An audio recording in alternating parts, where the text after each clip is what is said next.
All right, I'm going to go ahead and call the regular meeting of Destin City Council, August 17, 2020, to order.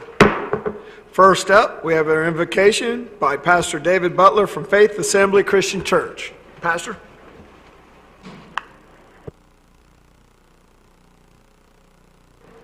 All right. Would you bow your head as I pray? Dear wise and loving Father, let me say thank you on behalf of all who are gathered here today. Thank you for all your many and abundant blessings. Thank you for the beautiful privilege of living in a place like none other. Thank you for the ability to be involved in useful work and the honor of bearing appropriate responsibilities. Thank you as well for the freedom to embrace you. Thank you for loving us even so from your boundless and gracious nature. In the scriptures you have said that citizens ought to obey the governing authorities, since you have established those very authorities to promote peace and order and justice. Therefore, this evening I pray for our mayor, I pray for our city council members and our various officials here. And in particular, I ask you to bless the citizens of our great city. I'm asking that you would graciously grant each one the wisdom to govern amid conflicting interests and issues of our times, a sense of welfare and true needs of our people, a keen thirst for justice and rightness, confidence in what is good and fitting, and the ability to work together in harmony even when there is honest disagreement, personal peace in the lives and joy in their task. I pray for the agenda set before us this evening. Please give an assurance of what would please you and what would benefit those who live and work in and around our beloved city of Destin, Florida. This we ask in your name. Amen.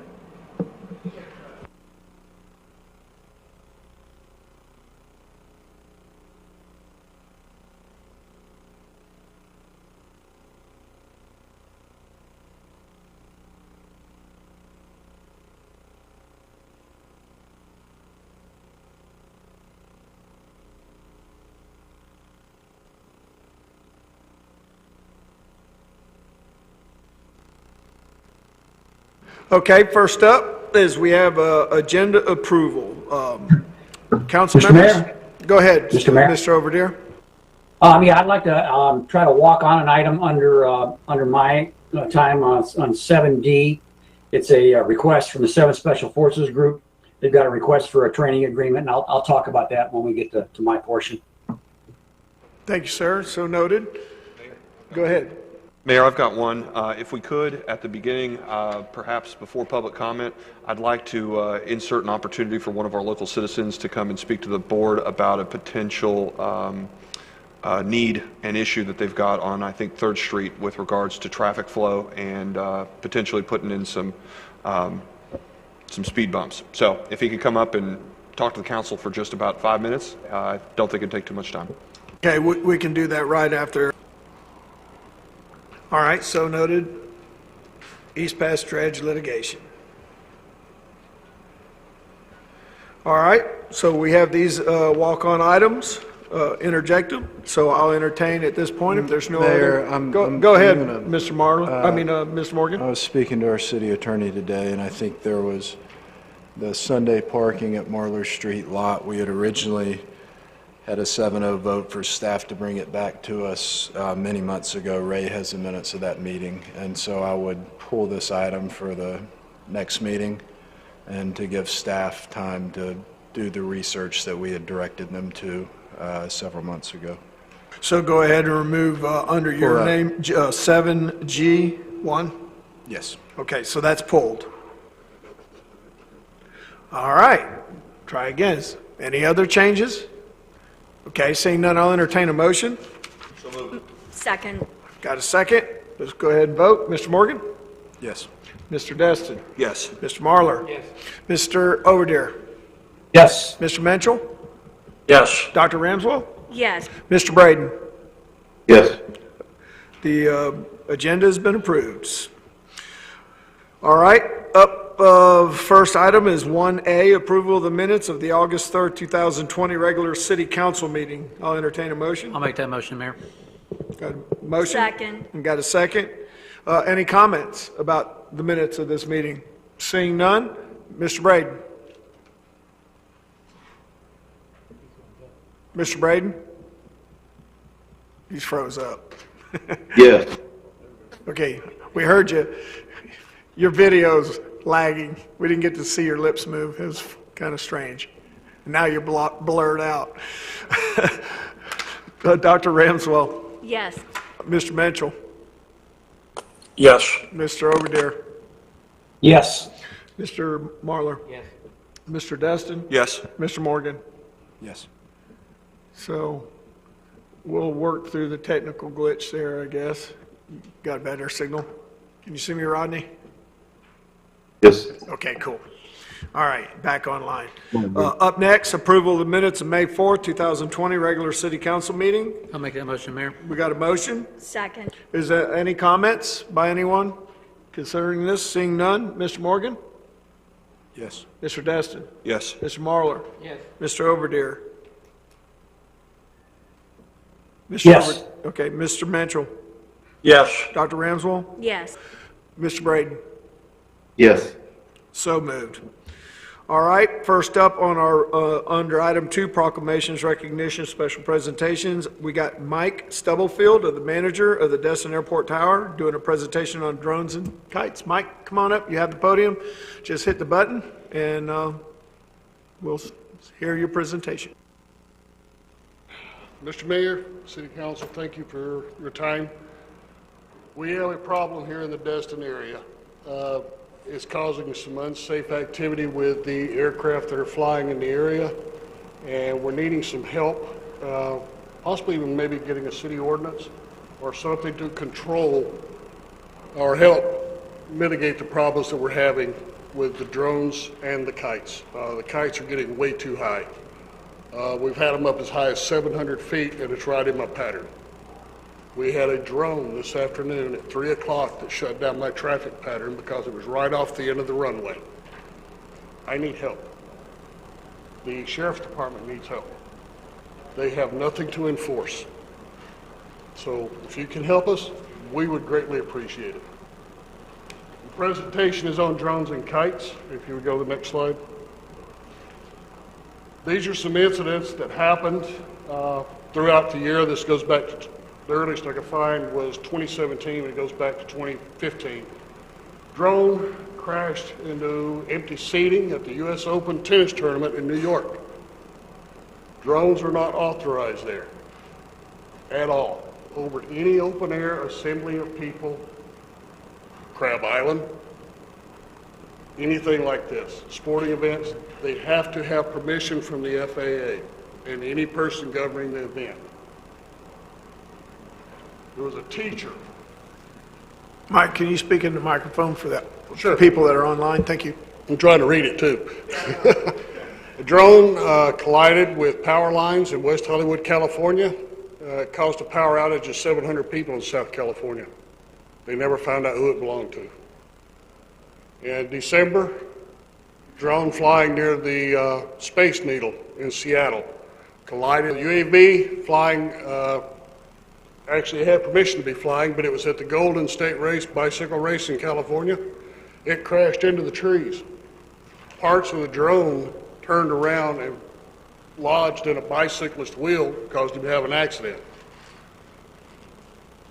It happens, but offering to pay for a guy's bicycle wheel and a new helmet's not a payback. Track and field event at a high school in California. People were using drones to drop water balloons on the participants. Let's see, a GoPro from a drone fell off the drone and hit the stadium. San Diego Padres authorized, and the info I did turn into the FAA. People were launching from the boats, cars near or on the bridge. I've actually watched them launch out of a car window. At the base of the bridge, the drone that took this picture at Crab Island this year on the 4th of July flew under the bridge. It was right down next to boats and people as close as you and me. He was just flying, doing what he wanted to. Next slide. This was also on the 4th of July. This was 2 miles from the airport at over 400 feet. We didn't know anything about it. Just happened to find it on Facebook. Next slide. This was the 4th of July fireworks here at Destin. They're not supposed to be flying into fireworks. And you can start the video. This is a short video that was done for the FAA showing what happens when a drone and an aircraft meet.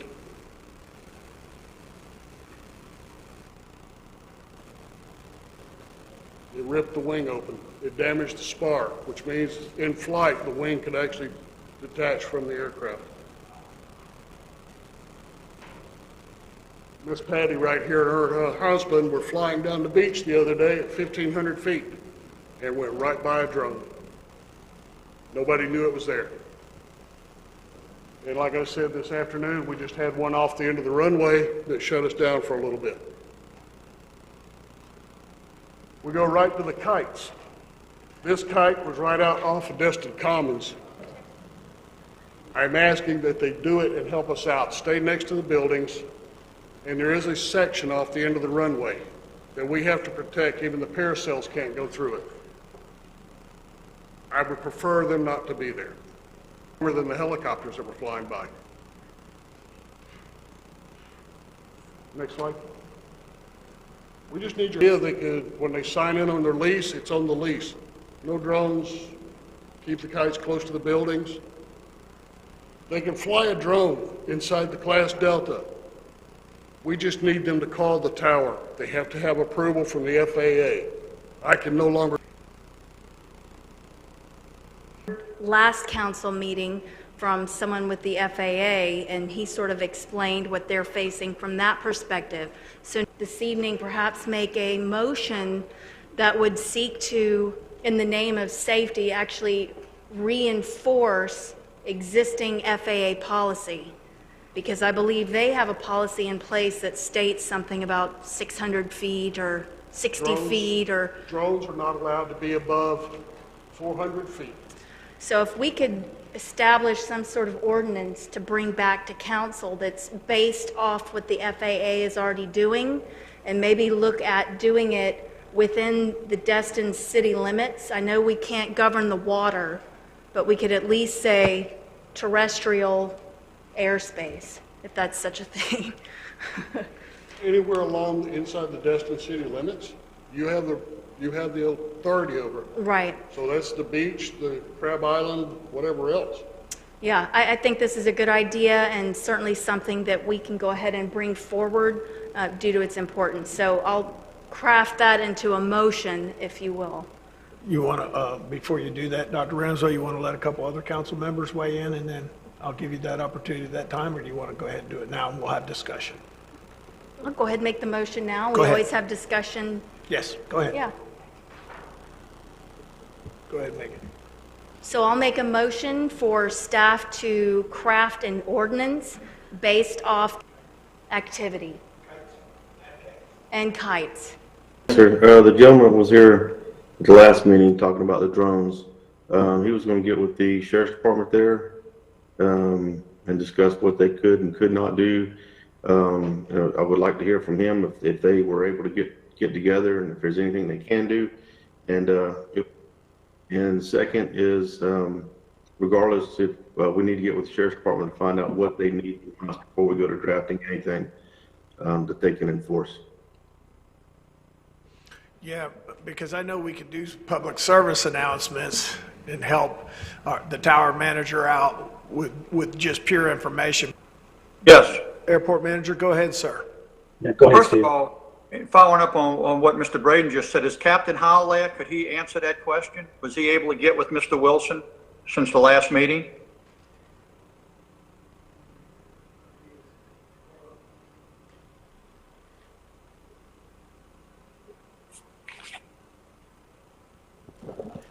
No, sir, I was not able to make contact with him, but there's no rules that we can enforce statutorily right now for us. Okay. What he was quoting was federal guidelines, which we have no authority. That's Okay. why building an ordinance off the existing FAA is a good place to start. If I may, Go ahead. if you'll back up a couple of slides for me.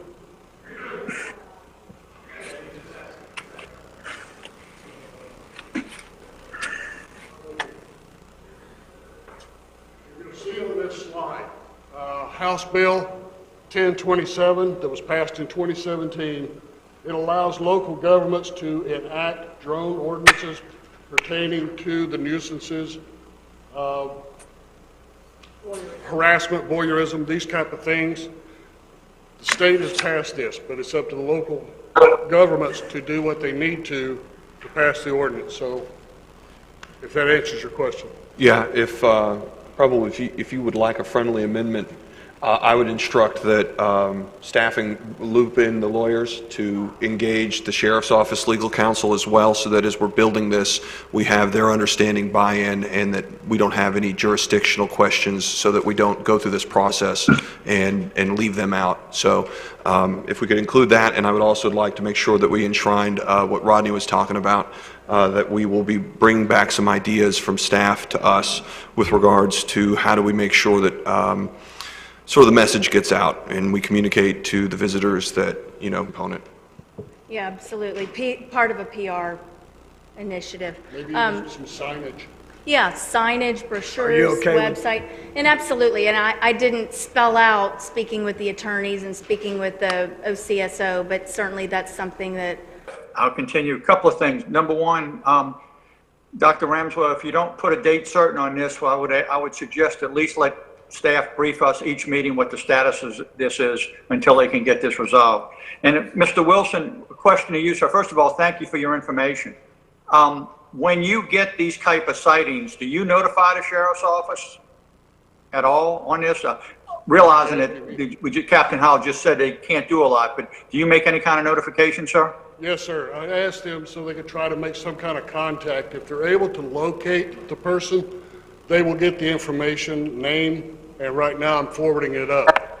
I don't think this afternoon they were able to make contact with whoever was flying the drone. So I do. And to follow up on that point, she had never reported a drone, even though she's seen them as she's flying.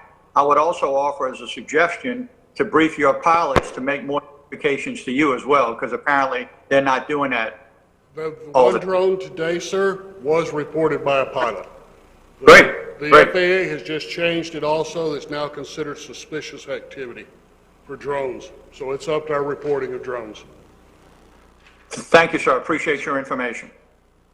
All right. While we have Mike at the mic, is there any other further comments? We've got a motion, a friendly amendment to that motion, and a second. If there's not any other further discussion, Mike, thank you so much. And Thank you. I have a quick comment. Could you possibly post some signs that the public get them?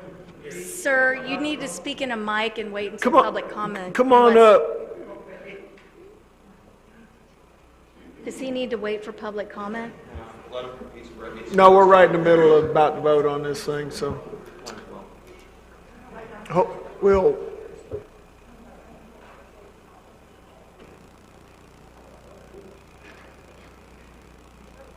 Fast. Now I can push it? Oh, don't worry you're about good, pushing you're that. good. Oh, the other way.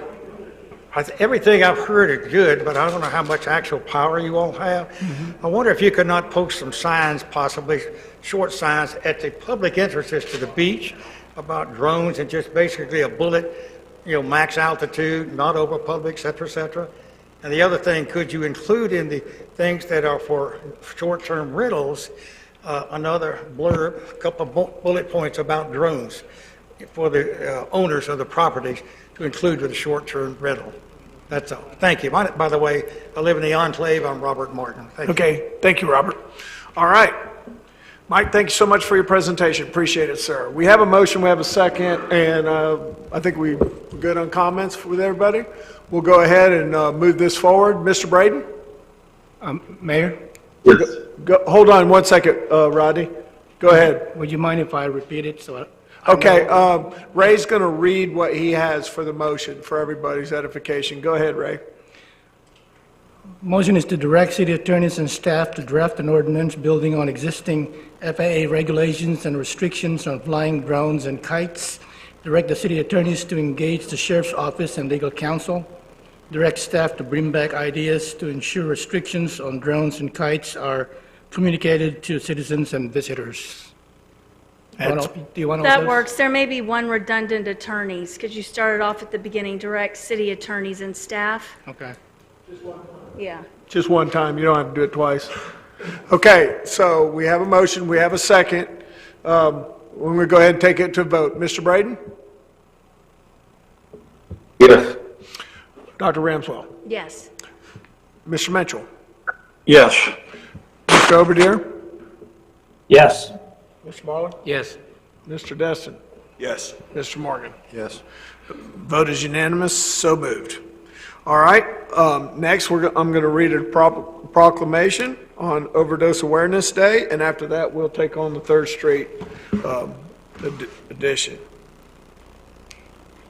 City of Destin Proclamation, Overdose Awareness Day, August 31st, 2020. Whereas addiction is a disease and Overdose Awareness Day aims to raise awareness of overdose and reduction in the stigma of substance abuse deaths, and whereas Overdose Awareness Day is a global event that's held on August 31st of each year to remember those gone too soon from overdose deaths.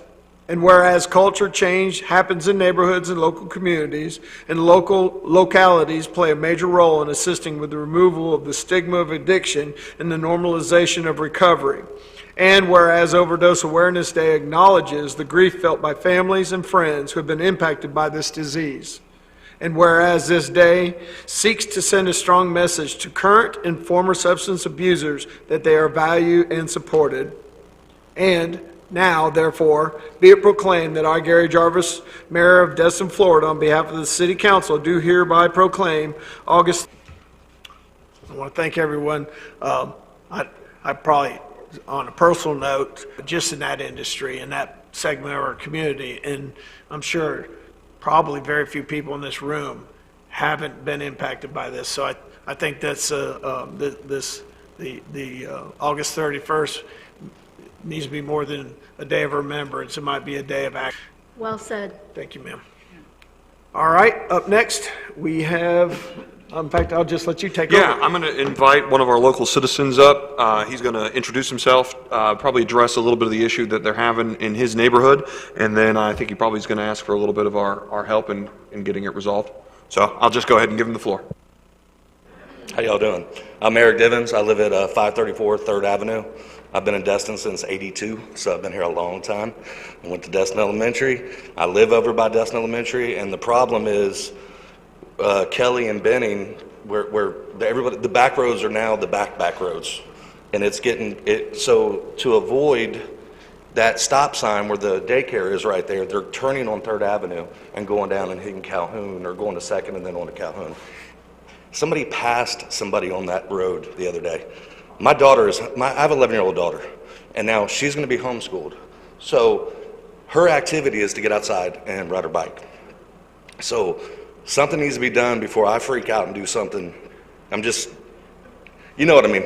I'm trying to do it the right way, but it's just, and maybe because she's usually at school and I'm at work, I work from home now, I'm basically at the house all the time. So I'm walking out every 15 minutes. And I mean, it's bad. I mean, it's really, really bad. I mean, and I've got other neighbors. Actually, my other neighbor, she works for the city of Destin. She actually saw the car passing the other car the other day, and it's just like, are you serious? You're passing cars on 3rd Avenue? So, just want to see if we can get some help with that. Do you have? I mean, you're bringing the awareness of the issue to us. Do you have any ideas that you I think just would or like would speed like to bumps. see done? I would like speed bumps because I know if you go down Beach, like if you're going towards Joe's Bayou, everybody's what is it, Kelly or whatever the heck it is. But as you're going towards, you slow down. Like you're not going to go. You're not going full speed right now. It's just We could maybe slow some of it down, but instead then of them parking at the school, if they want to park on 3rd Avenue, that'd be Right. awesome. I mean, don't take that the wrong way, but I'm just, they're at the school all the time. But something's got to happen because our kids are staying home. They have to have exercise. They have to be able to get out and do stuff. So I'll go ahead and make a motion, if it pleases council, to go at an elevated speed. I don't know if that is required in this situation, but you guys, please get with Mr. Divins so he can be a point of contact for the neighborhood, and then we'll get the ball rolling and try to get those things as quick as we can. I know a few years ago, I live in Indian Bayou, and we had a big problem with speeding for a while, and I too had a little one at that time, and we had a whole rash of little kids up front, and cars were flying.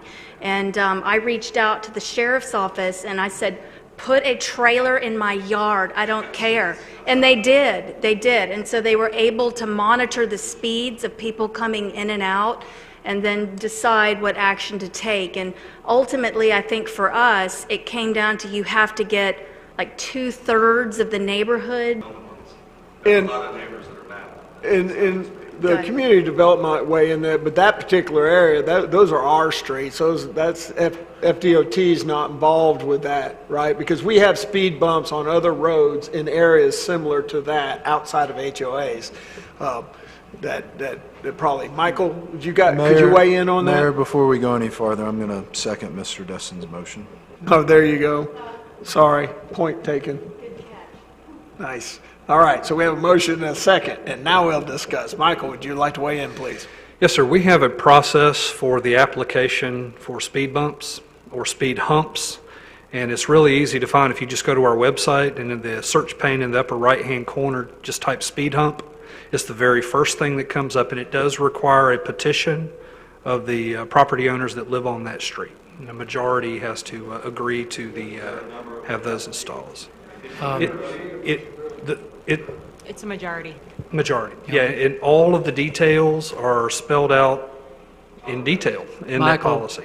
I want to make a suggestion also. We have two intersections there. We have 5th Street and 3rd Avenue, and we have Mimosa and 3rd Avenue. Can we look at possibly a three-way stop? That would be we did the same thing in Crystal Beach on a section of Luke Avenue years ago. So if we don't go for the speed humps, we could try a three-way stop. We can look at that. Mr. Divins, is that satisfactory for you? If we can get you the application, just grab the signatures and we will get this ball rolling as fast as we can. Sounds good. Yeah, man. Would you be open to the trailer in the meantime to get people? Oh, yeah. I can walk out every 15 minutes for my daughter. Officers, is that something that y'all can go ahead and look into making happen? That'd be terrific. Thank you. So since it's a bit premature, I'm going to withdraw my motion. I'm going to give you the opportunity to get the petitions. They're going to work on getting the speedometer trailer near you, and then when you come back with the signatures, we'll hit this one going fast. Okay. it says just a majority, so I'm assuming that's 51%. So, Tell your mom I said that. all right, thank you. Mayor? Go ahead, sir.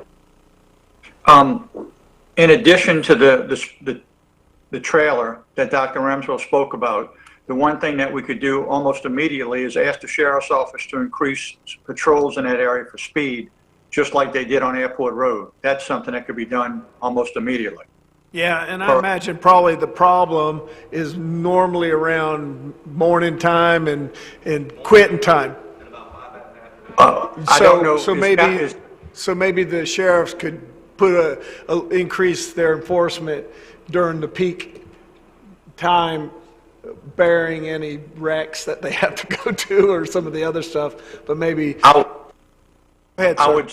I would suggest and ask that our public information officer, just like we did a campaign on Airport Road, maybe they could start trying to educate the public via our social media to that as well.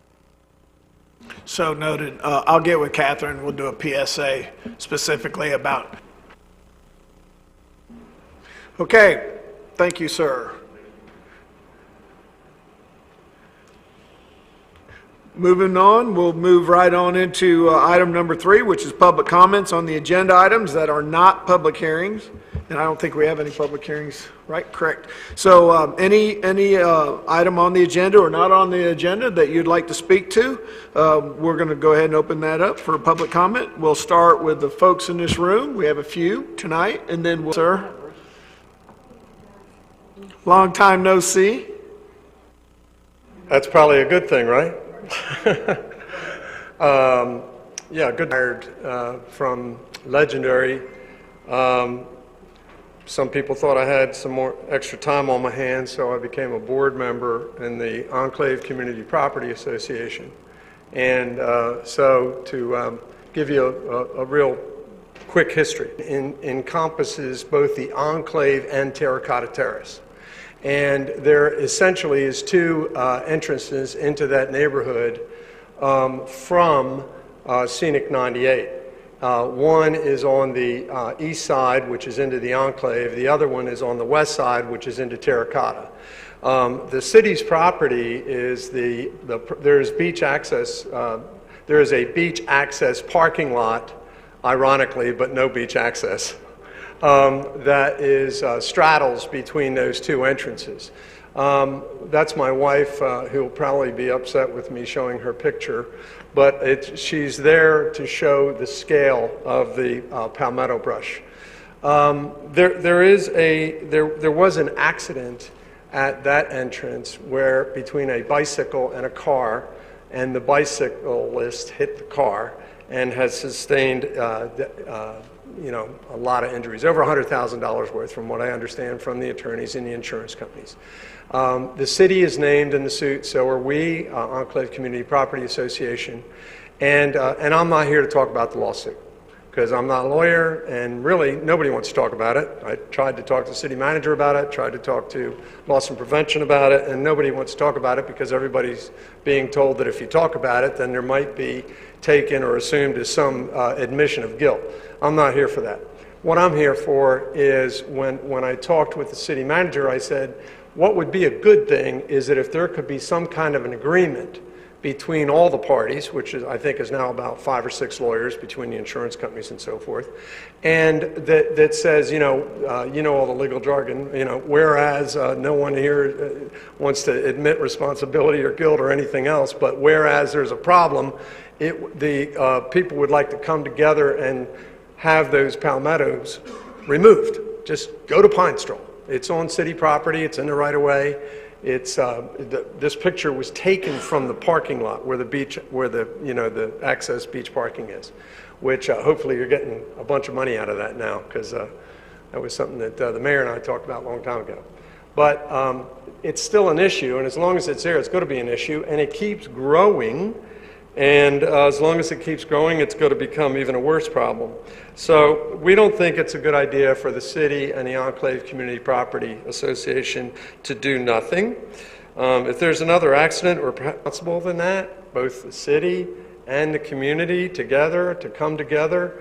Now, I was even told, I don't know, I didn't see it, but I'm told from the loss prevention manager of the city, I'm not sure that's her, giving you a little bit more information.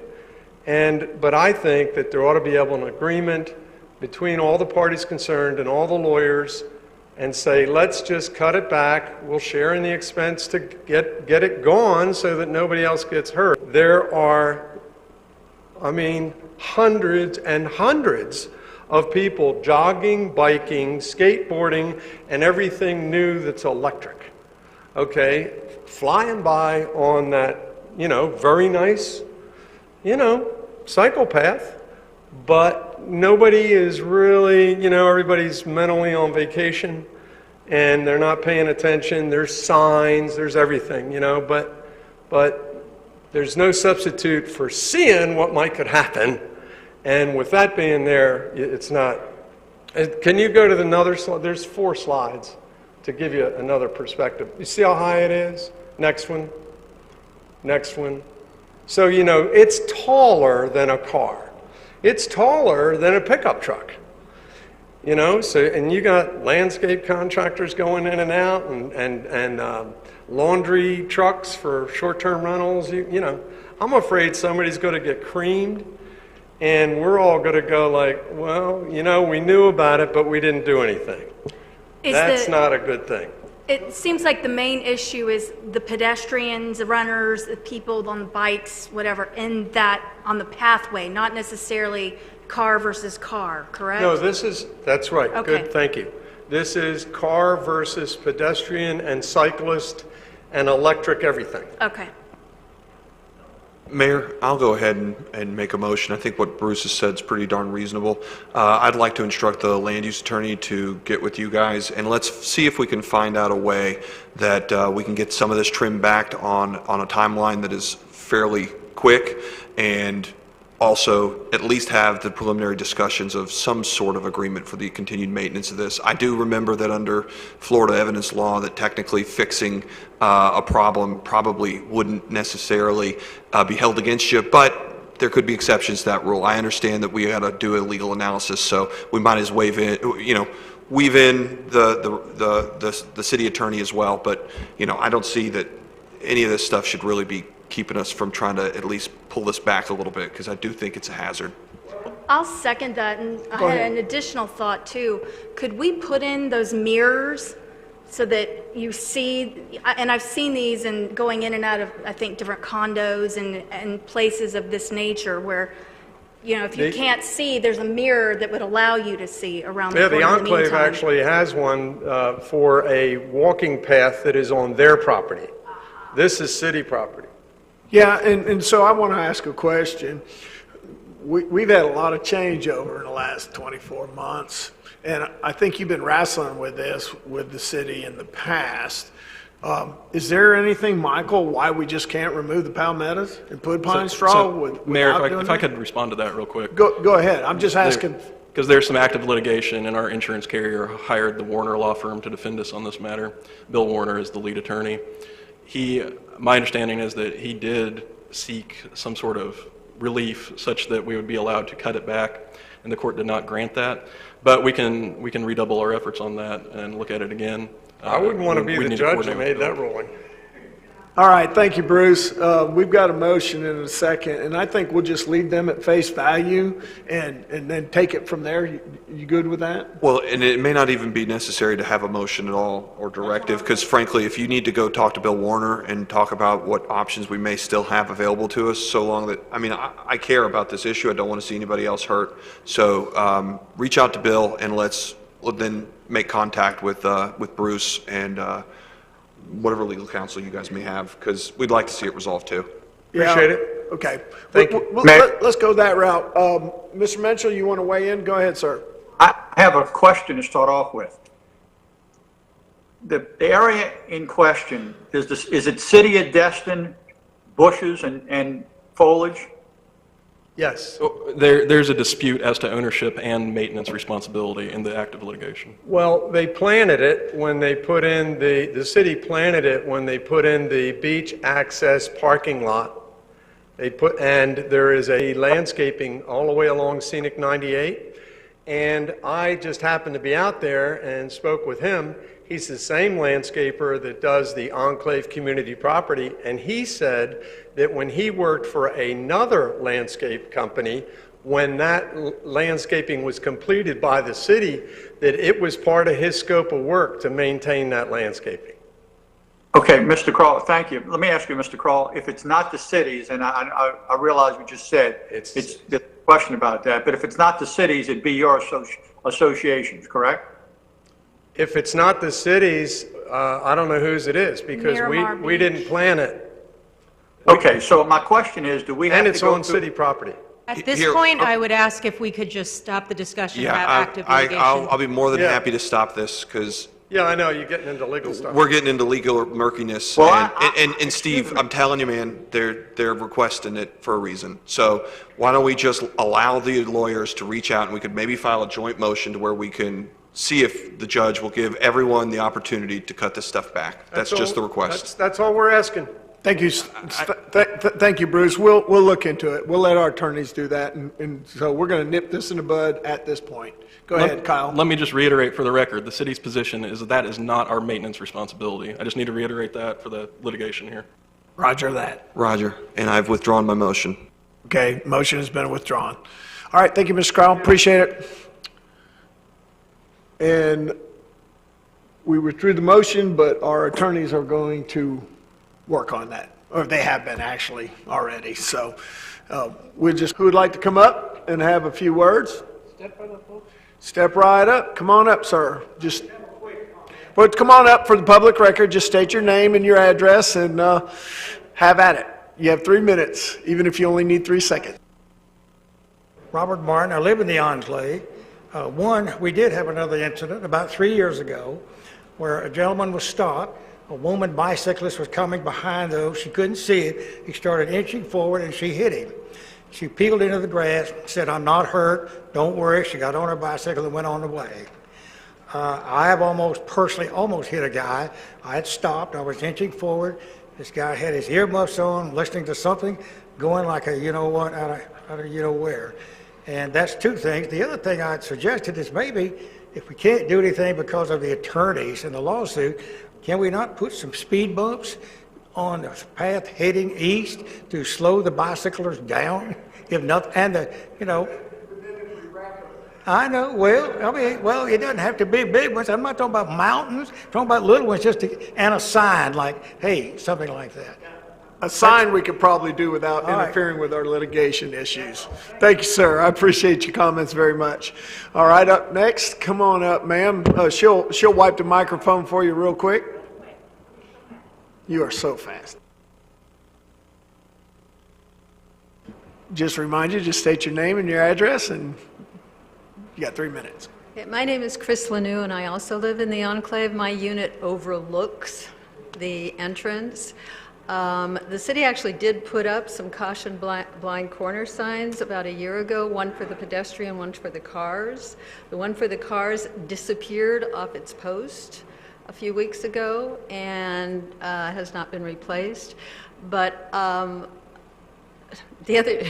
few weeks ago, I saw a man on what looked like a recumbent bike absolutely whiz by. He was an elderly gentleman. Bicycles, they would run right into a car.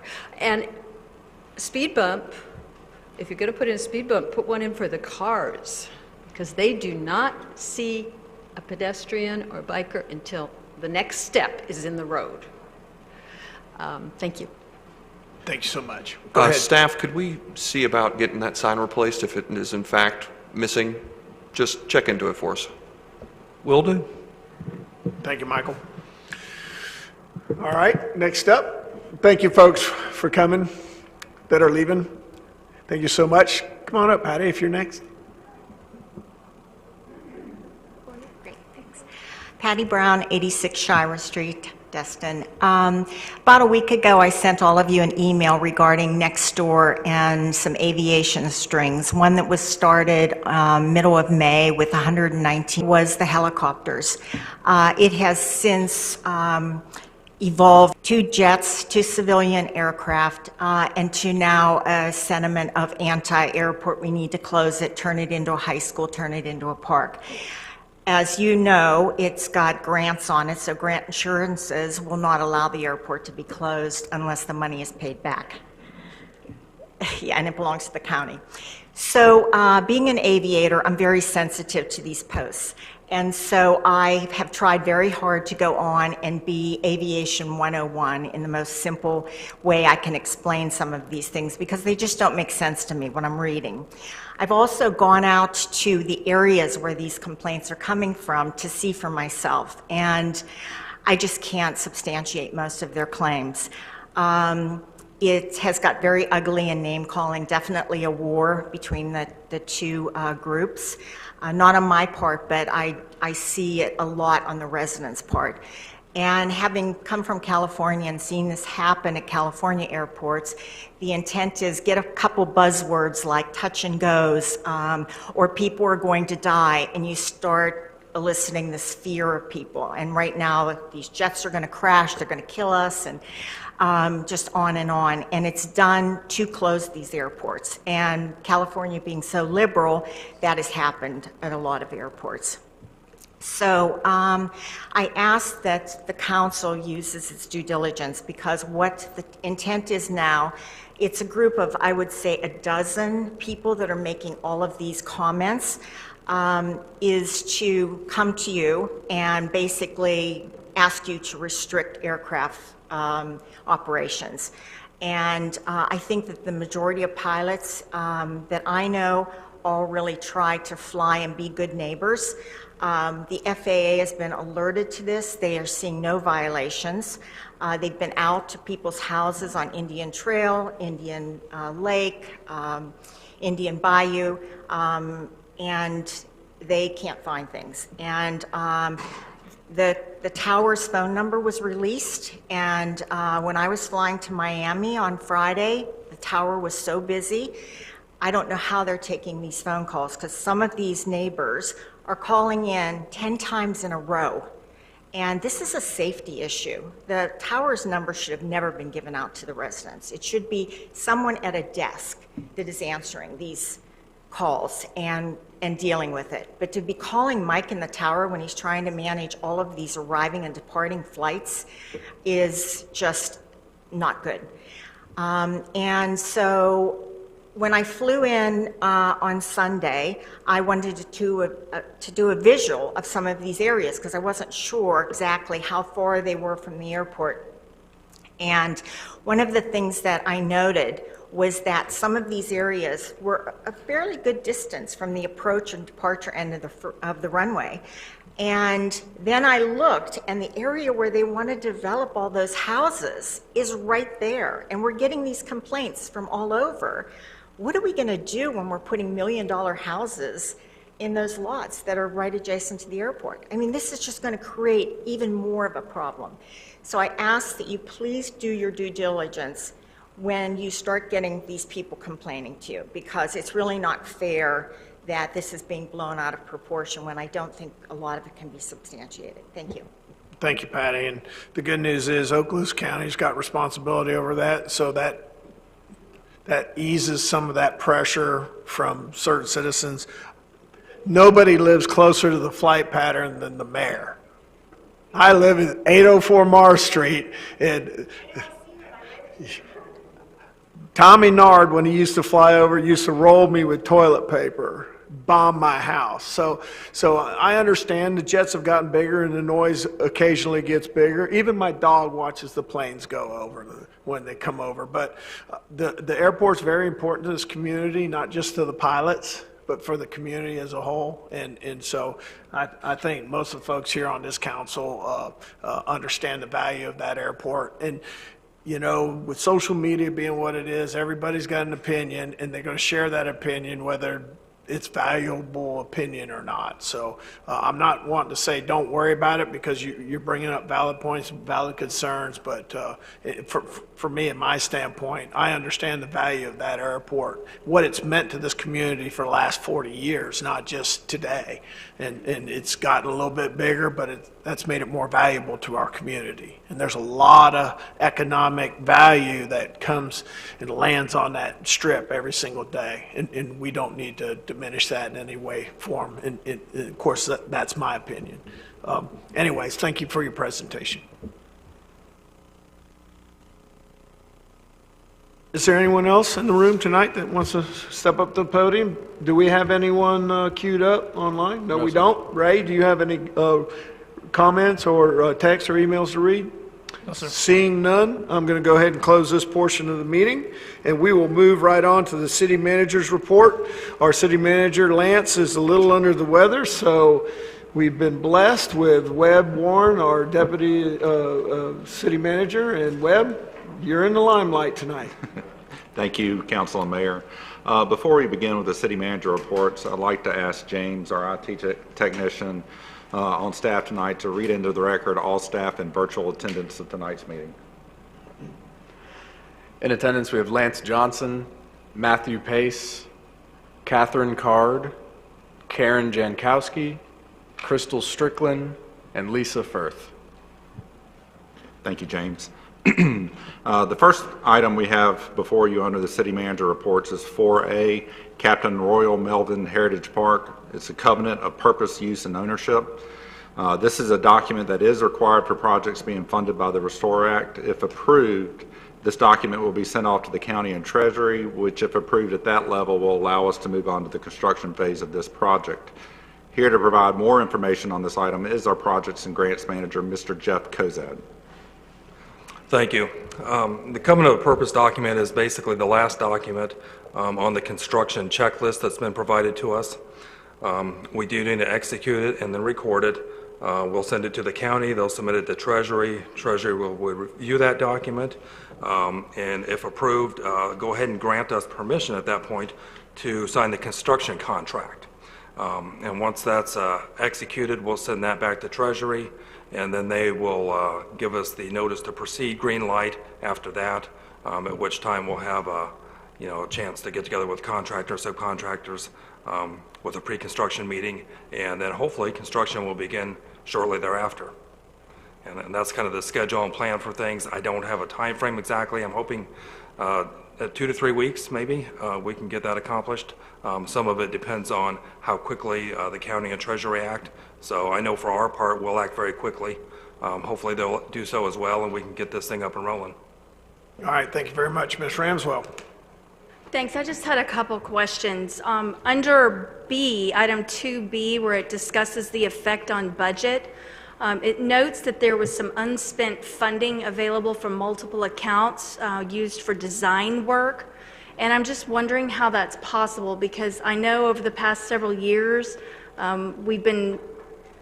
we have received requests to get additional expenditures because there were multiple changes that the council has seen and approved through the past several years. So how is it there's extra money when we've had to approve additional funds? Were those changes related to this project? Yeah, Royal Okay. Melvin Park and all the design changes. Okay. And I know that I discussed this with finance, and they were able to, basically go into our Munis system and identify these accounts that at one time, previously had been used for design work. Now, I can't explain to you exactly how the money got there, but there were funds in these different accounts. So I can't give you a specific answer other than that they did identify that that money was there, and that those funds are at this point no longer needed for the design work, so we decided to funnel them into the construction phase. that's terrific. It's interesting because, yeah, because I know y'all have had to come back to us and ask for additional monies because of the different redesigns and things that we've done. My other question is regarding the legal description that is attached. There are multiple spelling errors on it, and I know that seems picky and insignificant, but if that's going to be used as the legal document, I think the spelling should be corrected. My apologies, those will be corrected. Thanks. Looking up at our board there, go ahead, Rodney. Can the council get a list of the accounts that were being used to pull money out of? And how much money is left in each account?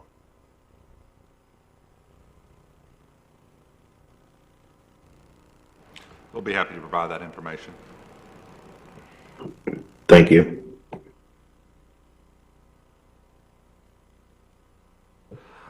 I don't have the total at my disposal right now. I know it was part of a previous agenda item when we brought the bids before council.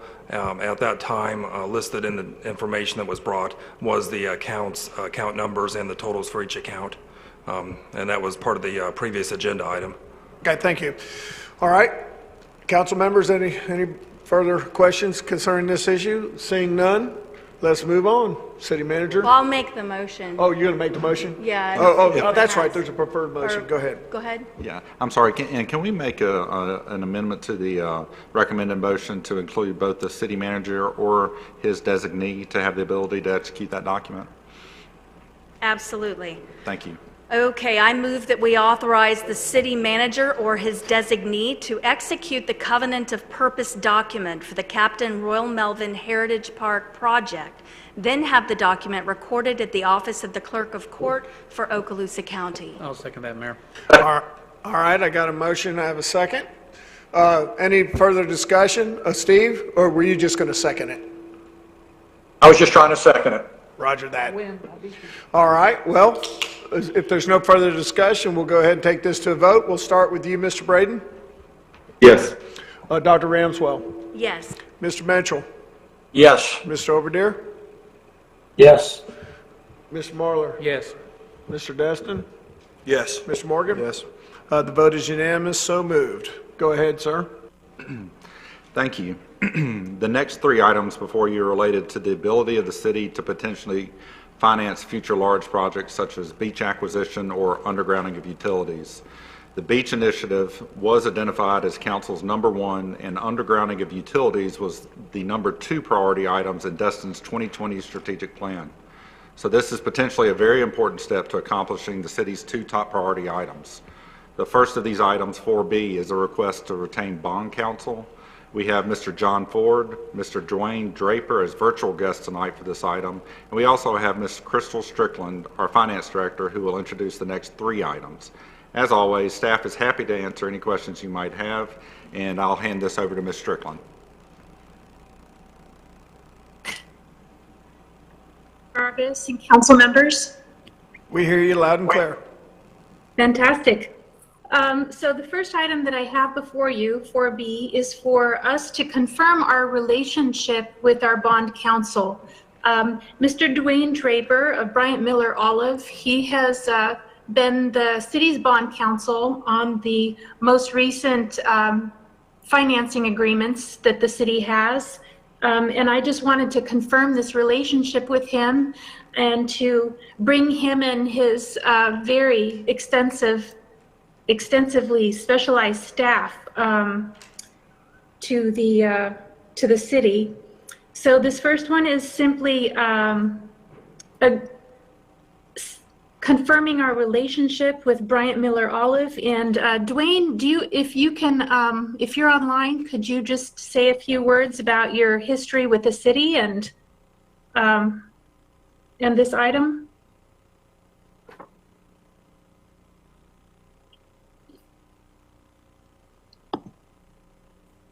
Let's see, James? Yes, ma'am. Can you see if Dwayne is online?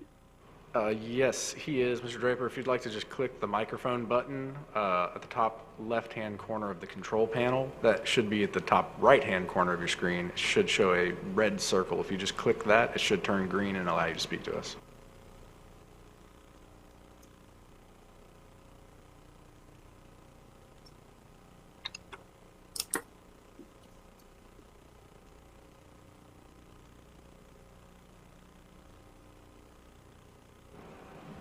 Mr. Draper, I think you're ready if you would like to go ahead and speak.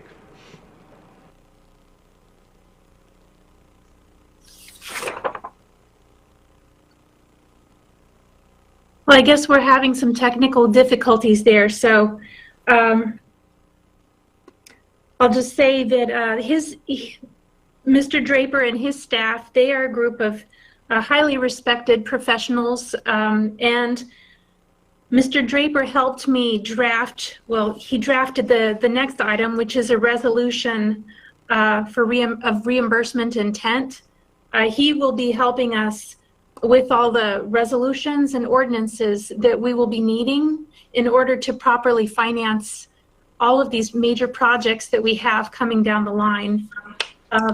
So with that, I'd like to move on to the next item, which is the resolution of reimbursement intent. As you know, we have... Crystal, real quick, we need a motion on the contract first. Mayor? Thank you. Go ahead, Mr. Mitchell. I'll make the motion. I move to direct the city manager or his designee to sign the retainer agreement with Bryant Miller Olive to confirm this firm as the city's bond counsel. Okay, I got a motion. Do I have a second? I'll second it, Mayor. All right, and I have a second. Any further discussion on this particular item? Seeing none, Mr. Morgan. Yes. Mr. Destin? Yes. Mr. Marler? Yes. Mr. Overdeer? Yes. Mr. Mitchell? Yes. Dr. Ramswell? Yes. And Mr. Braden? Yes. Vote is unanimous, so moved. Go ahead, ma'am. Okay, so our next item is the resolution 20-16 reimbursement intent. So what this resolution will allow us to do is within 60 days of adopting this resolution, I can go out and make the down payment on our first beach property. And with this resolution in place, then I can go out to the financial markets and have the city reimbursed with either taxable or tax-exempt financing agreement. So this just gives us a bit more flexibility because it's good at this time of year to maintain maximum flexibility and to be able to augment our cash reserves if needed. So at this time, our plan is just to pass this reimbursement intent resolution. It does not obligate us to bring any financing agreements to finance anything with debt, but it's just to keep us on track in case we need to do this. All right. Is any council members have anything that they'd like to weigh in and make a comment about this? I'll make the recommended motion, Mayor. Okay. I move to approve and adopt Resolution 20-16 to establish the intent of reimbursement certain expenditures in connection with certain capital improvements projects and proceed of a future taxable tax-exempt financing or financing. Second. All right, I have a motion and I have a second. Any comments on this particular resolution? Seeing none, I'm going to go ahead and take it to a vote. Mr. Morgan? Yes. Mr. Destin? Yes. Mr. Marlar? Yes. Mr. Overdeer? Yes. Mr. Mitchell? Yes. Dr. Ramswell? Yes. Mr. Braden? Yes. Ayes have it. Your vote is unanimous, so moved. All right, next. All right, so the next one, 4D, is the tentative financing plans for beach acquisition and callable debt. I've been working with John Ford of Ford & Associates. We've been looking at the city's callable debt as well as the beach property acquisitions. And John Ford, are you available online to describe our tentative plans? There you are. Take it away, John. Thank you, Crystal. So, gentlemen, two parts of the contemplated financing.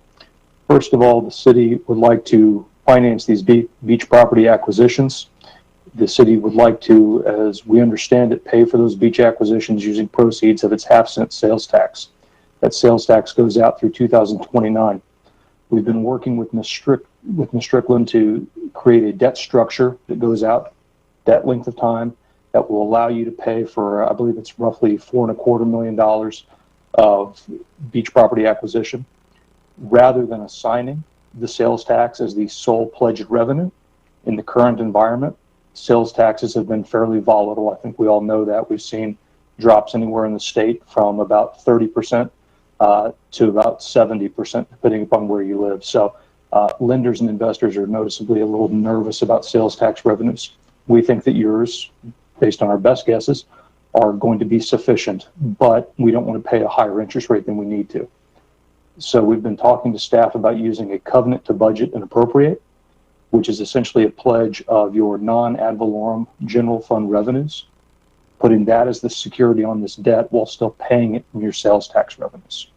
What you're essentially doing there is paying from sales tax revenues, but you are obligating yourself to use other revenues to pay the debt if it becomes insufficient. Okay? Second part of this is that you have another piece of debt outstanding, currently held by Regions Bank, that is secured by another covenant to budget and appropriate.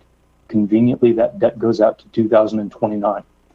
That gives us the ability to ask a bank, can we borrow a little bit more money and refinance that prior loan if the interest rate is low enough? So what we'd like to do is kill two birds with one stone. Finance the beach property acquisitions, and if the rates come in low enough, refinance the 2015 debt with Regions Bank. I'll answer any questions you may have about that. All right, stand by, sir. Is there any council members that would like to ask Mr. Ford any questions concerning these options? Sure. Go ahead. Everything that you've said makes sense. I understand the purpose of having to pledge that other revenue in the event that I understand the banks would have concerns about the volatility of sales tax revenues given the current environment, but we don't expect that to happen. Could you or Crystal tell the council that other source of debt, that 2015 debt, what did it come from? I will pull that up. It may take me a minute. My apologies.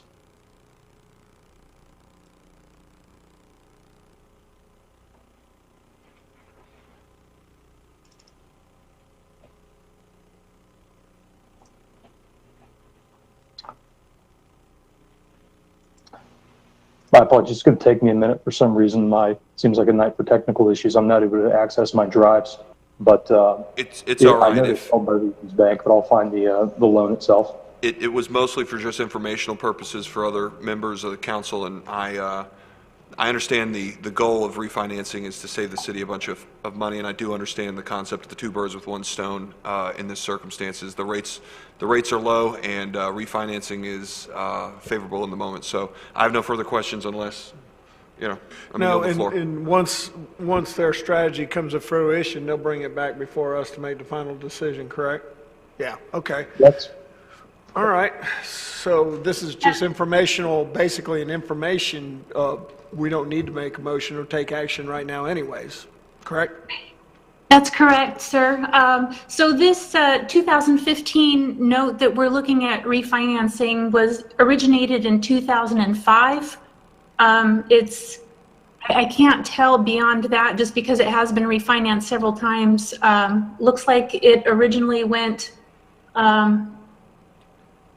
it was something for the general fund. I don't have any further information on that one. But yes, you're correct. This is for informational purposes only, just so that you would be aware that we're looking at all of these items behind the scenes. And I do expect to bring something to the next council meeting in September. That'll be, as we're getting closer to our actual closing date on the first beach property, then John and I will be zeroing in on the best plan of action to see if we should issue a bank RFP right now for the immediate need because the rates are so low. If we should chop this up into two separate bank loan RFPs, doing one in January, February timeframe, as well as one now. So we're looking at all of these different scenarios, and as we narrow in on it, we'll bring something to the next meeting. That sounds good. All right. Well, thank you very much for that presentation. We'll look forward to getting your final package and recommendations back to us at the next meeting. So we move on. Very good. Well, the next item before you tonight is 4E, which is an update on the city's stormwater master plan. Mayor? Yes. Mayor, I'm sorry. I was trying to get your attention. Okay, I was looking down, so I didn't see you waving. Go ahead. That's fine. Would that loan that we were just talking about, would that have been for the town CRA? No, this is not for either of the CRAs. Okay, thank you. Was it for financing? Because I remember we had to take a loan to pay for Heritage Park until the money came in. But I think the loan, the original loan, was as far back as 2005, is what she said. So it's predate. That's pre all of us. Yeah, it's been refinanced a couple of times. We'd be happy to research that and bring that back to you guys. I thought it was in the briefing document. I just can't remember off the top of my head when Mr. Destin asked the question. I'm curious now, so we'll be happy to send that out. All right. Well, yeah, just send us out an email. Thank you. Yeah, actually, agenda. Thank you. The next item before you tonight is 4E, which is an update to the city's stormwater master plan. We are extremely happy to have Mr. Zunguzzi back in person to introduce this item. That is time for a round of applause. We miss that smiling face. Yeah. Good evening, Mayor and council members. Good to see you all too. Consistent with your directive that we update the city's land use plans and regulations, we have, as you know, brought before you updates of the city's comprehensive plan, the zoning map, and we're currently updating the city's land development code. Before you tonight is a continuation of that effort. In that, we're requesting your approval to proceed to update the city's stormwater master plan. This plan is over 16 years old and is in urgent need of an update.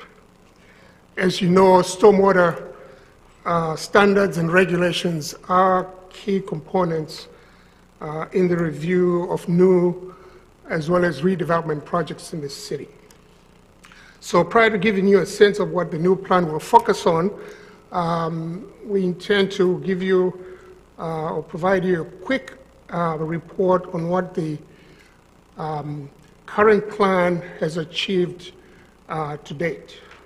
To make that presentation this evening, I have Scott Jenkins of Jenkins Engineering, who will be the lead consultant in this update. I'll be happy to take any questions and comments after his presentation. Scott? I got you queued up. You want to just wait until the presentation? Okay. Thank you. I'm Scott Jenkins with Jenkins Engineering. I appreciate you guys letting me come here tonight. I'm here to talk about the Stormwater Master Plan update that we're working on right now. And you can just go to the next slide. Just to give you a little bit of purpose and background of what the master plan is all about. The master plan, the primary function of it is really to be a long-term, like, kind of planning tool for the city to come up with things such as capital improvement projects, to set budgets for stormwater improvement plans, and to help you meet your NPDES criteria that you have through the state. It's oftentimes used for grants. It's used to assist in your planning processes, and it's really just kind of a living document that you guys can change throughout time. The master plan typically consists of these primary components. It's a water quantity assessment, which is basically an evaluation of the watersheds within the city of Destin. That's where we look at land uses, cover, how much impervious surfaces, the slopes, soils groups, things like that, to determine what some maximum anticipated runoff amounts are, so that you can kind of figure out what your conveyances should be in pipes and projects like that. Water quality assessment is another thing that's important, and that's going to become more important as the state moves towards new regulations in the next 2 years. They're going to start looking more and more at water quality requirements. The criteria is set forth for prioritization of projects for your capital improvements in your old master plan. There's actually a set of numbers that you can come up with to prioritize projects, which is useful. There was a list of capital improvement projects associated with the old plan, and then suggested revisions to the land development code and comp plan to make sure those are in line with each other and with state regulations as they change. The original Stormwater Master Plan was finished in 2004, so it's been a little while since y'all have done an update, but it's really been a pretty useful document, I think, for the city overall. You can go to the next slide. This just shows the original master plan kind of capital improvement list that was set forth back at that time. There were 18 projects that were on that list, and out of those 18, the city's actually made improvements and mitigated issues on 16 of those, which is pretty good considering how complicated some of these things can be sometimes. And the 2 that actually weren't completed were prioritized, and they're actually being looked at now. You can go to the next slide. The next slide just kind of shows the scope of what we're looking at. This is the drainage basin map for the city of Destin. The Stormwater Master Plan just considers the areas inside the city limits. It doesn't consider areas in unincorporated Okaloosa County, things like that, but it's really just the city itself. So it's somewhat limited, and that's really all we're looking at in this area. Go to the next slide. What we're hoping to accomplish with the update, there's really 5 primary things here. The first one is really to update the evaluation of drainage basins. In the original plan in 2004, the city had was broken into about 326 individual drainage basins. In the new update, we've kind of broken it down into more micro basins because we have a little better data now, a little better contour information, and we have about 1,100 individual basins that have been analyzed in this. Also updating the flood mapping that FEMA has, and LIDAR information for elevations throughout the city to create those maps. As I'm sure you guys are aware, FEMA is updating their maps. They've been proposed for quite a while now. I'm sure they'll get adopted eventually, but those will be big changes for the city. There's some good changes and some bad changes, but you'll need to have that on your plan. The third thing is really establishing an updated list of priority projects, which we'll talk about a little bit more in a few minutes, but there's basically 11 new priority kind of projects that we're looking at and evaluating in this update. This evaluation includes kind of looking at each improvement, trying to come up with a cost estimate and really high-level planning for each one to suggest improvements. And then lastly, it's really just suggesting land development code regulation changes that the city may be interested in, comp plan changes, if there are any inconsistencies between the two, which there are a couple now that really need to be changed and updated. And then also trying to look at state regulations to make sure everything is in line for that. Go to the next slide.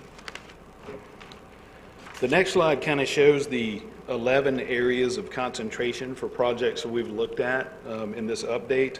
There's 10 individual sites and one kind of overall city project that will be incorporated into this update. And I'm going to kind of talk about each one and what each one is at this point. So, next slide. The first project that we kind of looked at was Burning Tree Drive. It's kind of in the Indian Trail area. There's a cul-de-sac at the end of the road that really doesn't have adequate conveyance, doesn't have a good pop-off to the bay, and just kind of sits, and it's a low area, and they've had continuous kind of recurring flooding in that area. We're kind of proposing an update and analyzing, putting in some pipe culverts, getting some easements, and getting a better pop-off to the bay there, and also including a stormwater sediment basin so that you can get some water quality treatment at the same time. That helps with some of the funding mechanisms if you do those kind of improvements. So the next project is Cross Street. Cross Street is over closer to the Heritage Run area. And really, this is more of a water quality improvement than anything else. It'll be construction of some swales, and it's kind of a extension of a project that I think the city's working on now. But it will also be an improved conveyance to the bay and a sediment removal basin for that water quality treatment as well. The third project is one near and dear to my heart because I've stomped around out there an awful lot. The area around Diamond Lakes and Mattie Kelly. This is interesting because this area has a really, really severe pesky beaver problem. And those beavers can build those dams, and it's quite impressive because they can create a tailwater condition of probably 3 feet higher than normal in that area. And I've chopped them down. I've gone out there and knocked down the dams, and they're back up in 2 days. It's amazing how productive those beavers are. But that, in turn, affects everything upstream, including Diamond Lakes, Indian Bayou, the golf course, all those areas backs up. So one of the things that we would suggest, and we've talked about, is trying to get a maintenance corridor that runs through the Mattie Kelly property, working with the county and the Mattie Kelly people that would go to Joe's Bayou, that you could actually maintain, keep that area as clear as possible so that you can see when the beavers actually start damming up that area, because that is kind of the natural conveyance and pop off to that area through there. Next slide. How many beavers is it?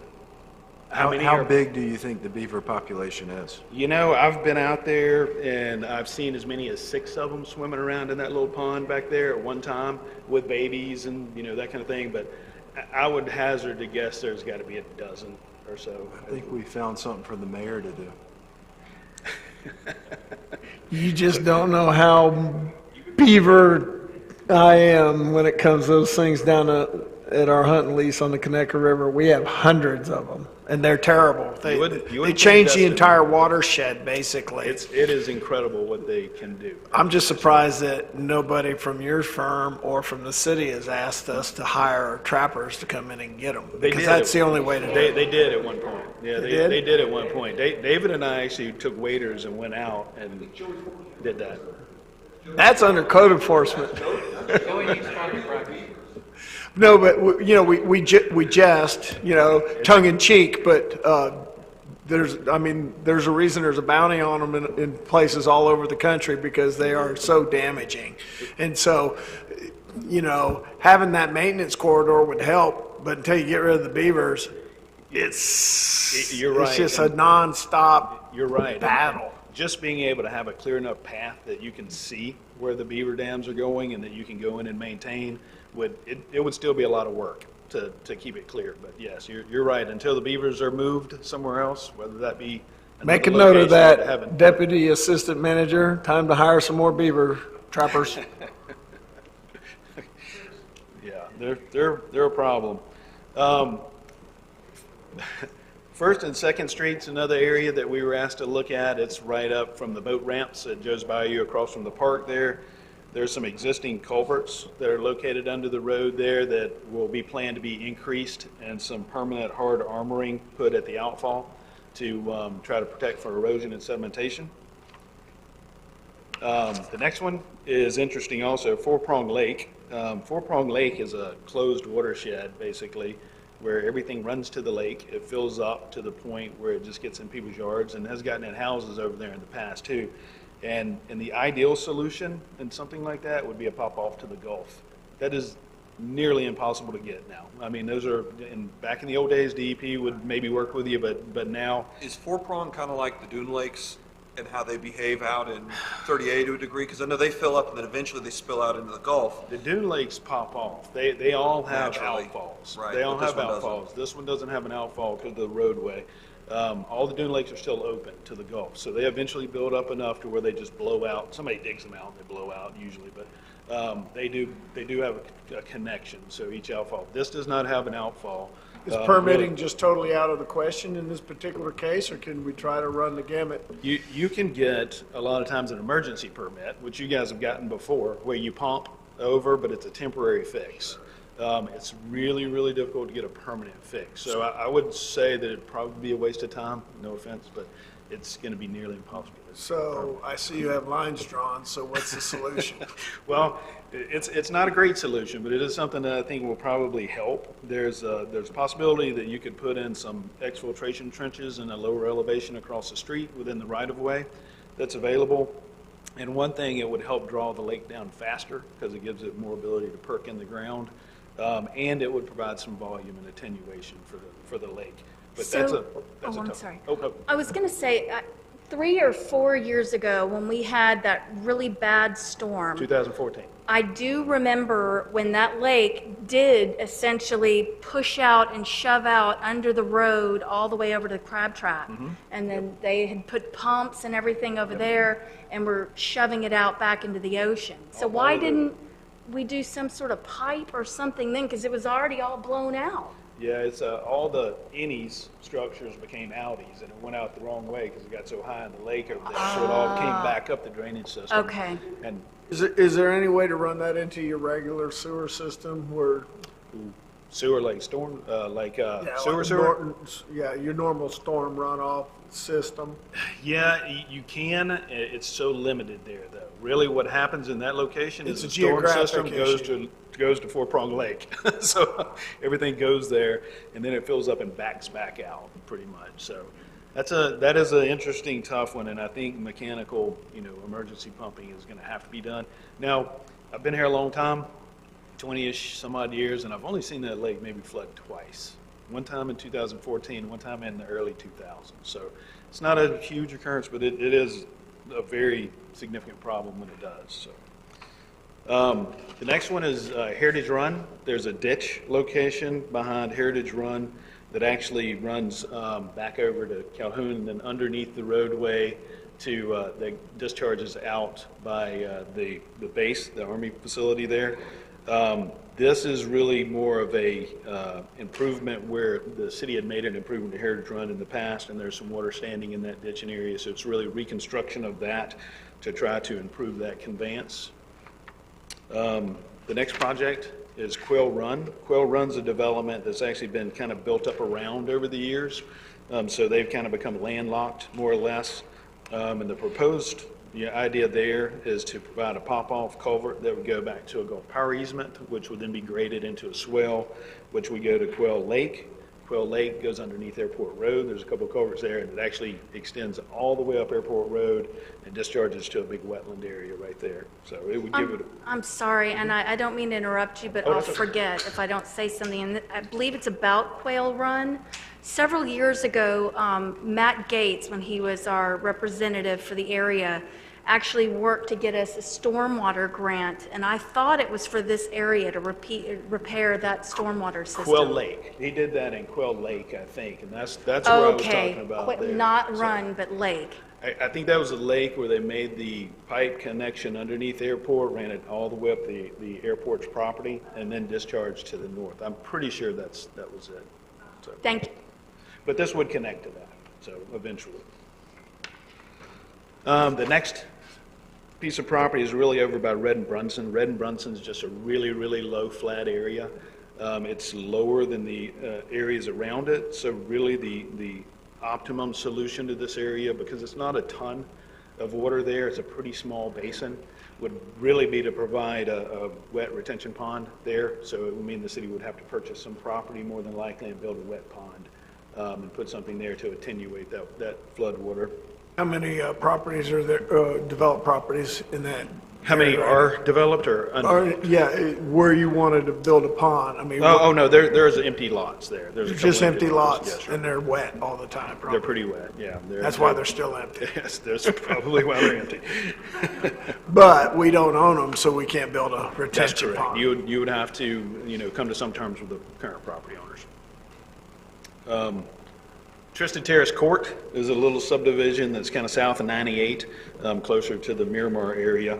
But this is somewhat similar. It really doesn't have a whole lot of stormwater in place now. One of the options that we've seen is, again, using the Gulf Power easement area possibly for a retention area, and then popping that back off to the north to 98. You would have to permit that through DOT, obviously, but it is a possibility that you could do that once you attenuate a certain storm event. And they do have a good stormwater system there that you could tie into. The next is Zerby Street. Zerby Street really is just a situation where there's a lot of flow that comes down the road so quickly, and the area at the bottom is really almost all impervious, whether it's compacted gravel because it's parked on a lot, or it's asphalt or anything, so it kind of stands in the road there. The idea there is to install some exfiltration within the right-of-way at that intersection point to provide some attenuation, but primarily to give it a place to go so that it will perk into the ground in that area and go get off the road and go away, because the soils are great. Obviously it's beach sand there. And lastly, which is, in my opinion, maybe the most important thing that you guys can focus on, is really a citywide swale reconstruction. I'm sure, as you guys know, and you hear a lot, as the right-of-way gets improved upon and it becomes impervious, all that area that you can perk into goes away, all the vegetation goes away, you don't get the same treatment, you don't get nutrient removals, you don't get those things. So it's important that the city try to protect those right-of-ways by minimizing the driveway widths as much as possible, minimize the amount of impervious that's built in there, leave the ditches in their shape, improve the culverts underneath the driveways, really put vegetation in them. There's a lot of ditches now that don't have much vegetation. The vegetation primarily removes nutrients from stormwater runoff and treats it, so it serves a really important function. And then potential enhancement, I'm sure you hear about this a lot. Everybody hates swells and ditches because there's water standing in them all the time. There are some areas where we can improve that by doing an under drain system and drawing that down so that it dries up and it's easier to mow, maintain, things like that. And then lastly, just kind of evaluate the runoff velocity in some of them. I think you guys have some areas where you could use some permanent hard armoring, whether that be riprap bottoms, concrete ditches, things that would make it work better and be less maintenance for the city overall. So kind of in conclusion, what we're trying to accomplish with this whole thing is really to know a little bit better about what your stormwater quantity issues are here, and that's why we have these lists and we're evaluating these things. And secondly is to start getting you guys to the point where you can focus a little more on the the quality issues that are going to be coming up, because again, the state is going to change their permitting regulations, and they're going to start looking at total maximum daily loads of certain things like phosphorus and nitrogens. They're going to look at that. You're going to have to monitor these things, so it's going to become more and more important. It's interesting right now, we have permitting in Northwest Florida is different than everywhere else in the state. If you do certain things that are in the codes, you have a presumptive understanding you're meeting the requirements. soon, in about a year to 2 years, we're going to have to prove it. We're going to have to quantitatively prove that we're meeting. I mean, that's going to get a little harder. So that'll be important for you guys. And that's really what we're hoping to accomplish. I'll be happy to answer any questions you guys have, or if there's anything that you would like to see added or discussions, I'm sure Louis would be happy to. Yeah, I'd like to start. What glaringly is missing to me in this presentation is I didn't see anything about any outfalls going into Destin Harbor and what you're going to do with those. In particular, there's one on the east side of Harbor Docks, and this is usually when we get those afternoon rains and everything's pouring in off the highway. There's one right by the Phoenix at Harbor Walk. There's two by the Fishing Fleet and one by Dewey's. Stuff that's coming out of those things right after a big heavy rain are disturbing, to say the least. Yeah, the one at Harbor Docks, and we've contacted the city often, and yes, and water users maybe, but it's so bad that people can't dine outside. Yeah, Right. it's and they pumped it, I know, but yeah, and I think that can't be what makes that one so bad is part of the issues coming out of the lift station too, not just Highway 98. So those, of course, I'm a harbor guy, right? So that's why I'm just. Is that like different than our stormwater management plans for the future, or are they? No, it's really not. It's just not on the priority list right now, but I'm sure if you guys want to add things to look at and add things to the list to consider and put them on there for the criteria, that's a relatively simple solution to that problem most of the time. It's kind of expensive sometimes, but it's not a hard thing to do. It's those separators. Yeah, I know they tried to mitigate it years back and bigger, using gravel and stuff like that. But what the problem is, it's kind of interesting that you're giving this briefing today is because a few months back we had a citizen come here wanting the city to take into account some of the issues of pollution that's taking place up bay of us. And one of the things that struck me when we were looking into it is like, we really have a lot of problems of our own that we probably ought to clean up our house before we start pointing fingers at someone else. And I think the county and ourselves, I think we're real interested in trying to improve our house first. And for me personally, I think one of the big problems that I see, because some of the things you're pointing out, you don't see those every day. Right. Some of those projects, but like the harbor, we see them on a big rain, and so maybe it makes a bigger impact. But I'd sure like for us, I guess, as we move into the stormwater management plan, from the council perspective, that we take a real hard look at the harbor as well as the ones that you've brought up. Yeah, absolutely. I got Ms. Ramswell. Go ahead. Mayor, sorry, there was a comment just for the issue that you raised from Mike. Yeah, I just wanted to add, we have 5 stormwater treatment units, 4 of which service the harbor. The one right by Harbor Docks, so we had that one cleaned out last year, and if any of you went down Gulf Shore Drive today, you'll notice there was a crew out there. They were cleaning, that's pretty much the biggest one we have. They were out there cleaning that one. If you remember about 2 months ago on a city manager report, we asked you all to authorize about $18,000 to have that one cleaned.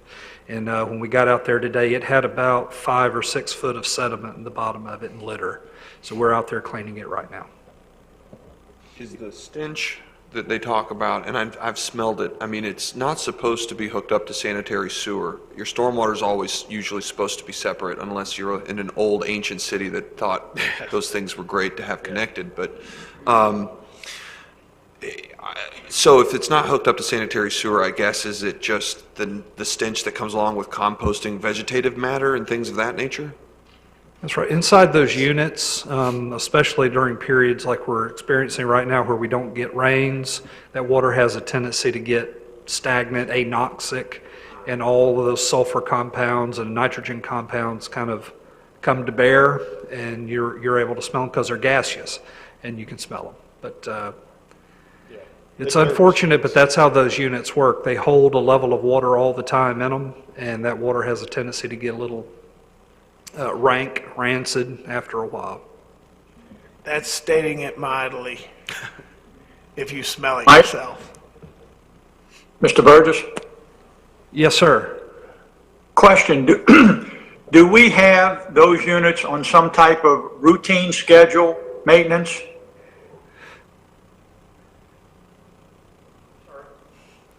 Yes, sir. They're inspected periodically. Oh, I'm sorry. Getting too close to the microphone. They're inspected periodically and they're cleaned as needed. The one for Gulf Shore Drive is a little complicated because of the traffic control required and just the sheer volume of water that flows into that unit. We had a tough time today getting it dried out because of all the groundwater infiltration. But yes, sir, they're inspected periodically. Do we inspect it or does a vendor inspect it? We inspect them in-house, sir. Thank you. Go ahead.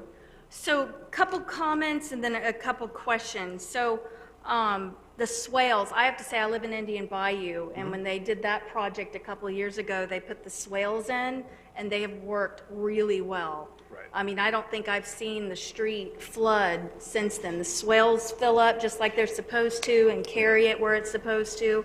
So that has been a huge change for the good. Right. And then the other issue I wanted to bring up, and Mr. Bodie is aware of this because he came out and looked, I guess it's been 2 or 3 years now, and I was told that it's now the worst flooding section in Destin, and that is in Indian Bayou, the houses at the front end where they back up to Indian Lakes. Whenever we get a rain, it fills up and then goes out and spreads, and then there's nowhere for it to drain, and it just sits there, and mosquitoes, everything in the world. It's a gigantic lake. Right. And I don't know, Mr. Bodie, if y'all had made any forward momentum on, I think that's Mr. Bodie. It's hard to tell with the masks and everything. But that was a section that I know was bad because I'm one of the folks that's actually affected over there, and we had our house flood, and so have people on either sides of us. So I don't know where that is and if it should be part of this or... I think one of the Matty Kelly improvement, the Diamond Lake one there, will actually impact that because there's it doesn't go that way though. It's up at the front and it doesn't go beyond about 5 houses. Right. We can look at it. We can certainly look at it with Joe. I mean, we'll go out there and take a look. So we'll see if there's something. Maybe we can get it to actually go that way when it does have a discharge in that direction. Yeah, I know they talked at one point about doing something out to the street or something. Going to the big swells on Commons at one point, I think, was an idea. Yeah, and I think they said, too, that there used to be a lake or something, and then when they built Indian Lakes, they built over where the water used to go. So then there's nowhere for it to go because there was some water that was meant to come this way and some that went the other way towards the existing lake that's there. And so this is all the water that was supposed to go, and now there's nowhere for it to go. I can see that. So, yeah. And then I have actually some questions for staff about this, so I can wait on that, or if other folks have questions for Mr. Jenkins, or should I go ahead? Just go ahead. I only had one question to get back to the harbor. When you set up your prioritized list and bring it back to us, can we interject at that point? We'll take a look at that too. Okay. All right. Go ahead, ma'am.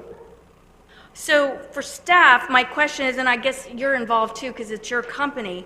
I remember this situation coming up because we talked about raising the millage rate to address a lot of the stormwater problems. And this was, I believe, 17 and 16.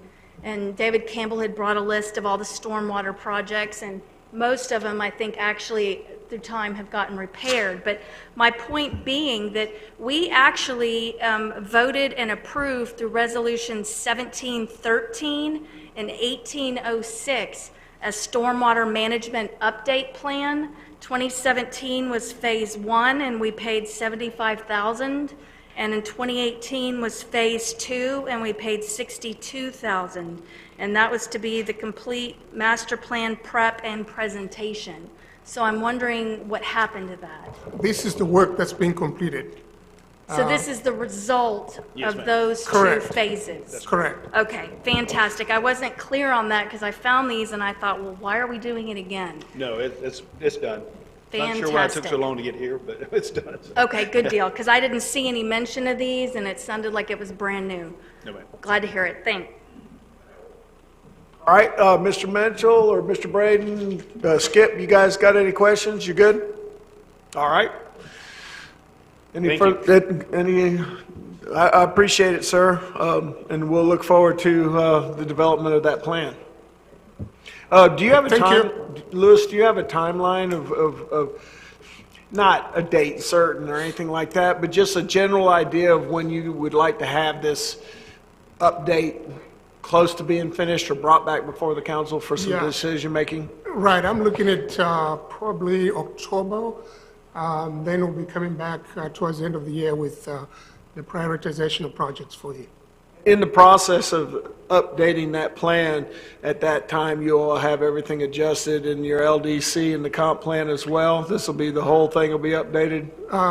Yes, we're running all these things concurrently because there are things that we need to come out of the updated master plan so that they inform our standards in the LDC. So we're running these things concurrently. All right, thank you very much. When we're done with the city manager report, we're going to take a 5-minute break. Mayor, Go ahead, sir. that requires a motion. Oh, I'll be glad to make it if, Yes, sir. If there's a recommended motion, go ahead. I move that the city council authorizes the city manager or designee to finalize the stormwater master plan update with Jenkins Engineering Incorporated and be brought forward to the LPA and city council for approval, adoption, and implementation. Thank you, sir. Second. Dr. Ramswell seconded the motion.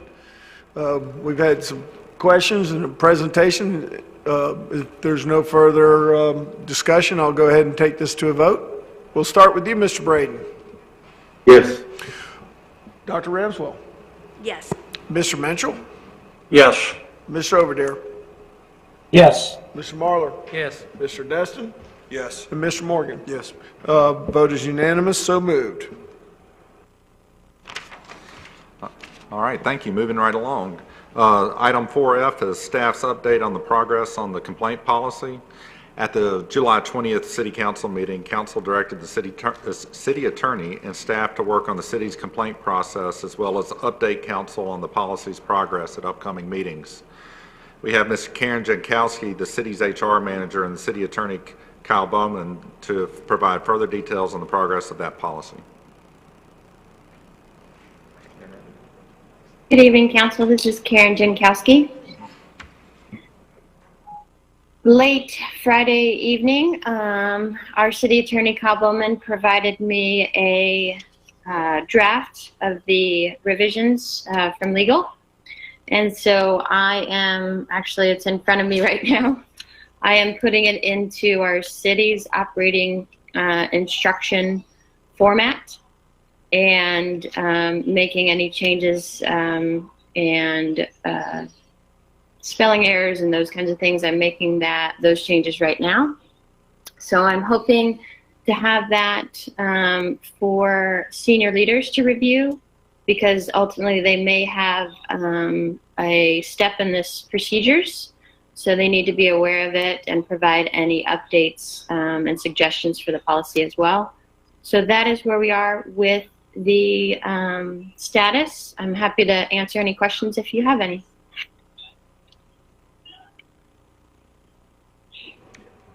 Anyone have any questions? No questions. Very good, thank you. Item 4G is a request for approval to award a request for bid for drainage improvements at 825 Cross Street and 445 Calhoun. This is a National Fish and Wildlife Foundation project the city has applied for. We have again Mr. Jeff Kozad here to present this item to council for consideration. In 2015, the city was awarded $3.5 million from NIFWIF in the form of a grant that was to be for 3 different projects. After closer evaluation, it was determined that there would be additional monies left over, and we went back to NIFWIF and requested permission to reallocate some of those funds for some additional projects. And After some doing, that request was accepted by them, and we were able to allocate some additional monies for these two projects, the one at Cross Street and the other at Calhoun Avenue. We went ahead and wrote those projects up, got them out to bid, and just recently had the bid committee evaluate those. And we ran the results by NIFWIF, and they agreed that the bid process and the action we're going to recommend to council was appropriate. So they're supportive of this as well. If there's any specific questions as to the nature of the work that will be done, Mr. Burgess can, speak to that directly. All right, any comments or questions? All right, seeing none. Is there a recommended motion for this one? I'll entertain a motion at this point. Come on, somebody step up. Skip, you haven't done one all, no, have you done one? I can do one. It's your turn. I move for council to approve the bid committee selection and award RFB 20-09-PS NFWF drainage improvements 825 Cross Street and 445 Calhoun Avenue to J. Miller Construction, Inc., and authorize the city manager or his designee to execute the contract for this project. I'll second it, Mayor. All right, I got a motion, I got a second. Are there any further comments or questions based on this RFP? Seeing none, we'll start. Mr. Braden? Yes. Dr. Ramswell? Yes. Mr. Mitchell? Yes. Mr. Overdare? Yes. Mr. Marlar? Yes. Mr. Destin? Yes. Mr. Morgan? Yes. Vote is unanimous, so moved. Thank you very much. Item 4H is our monthly update on our Compass software project. If you recall, Compass does stand for Community Online Permitting and Support System. As you know, this is one of the adopted top priorities for management in the 2020 strategic plan, and staff has been working extremely hard on this despite immense challenges presented with this new COVID world. With us tonight virtually is our IT manager, Mr. Matthew Pace, who will provide a brief update on the status of this critical project for the city. Thank you, Webb. Hey, everyone. I just want to give you just a brief update on the Compass system.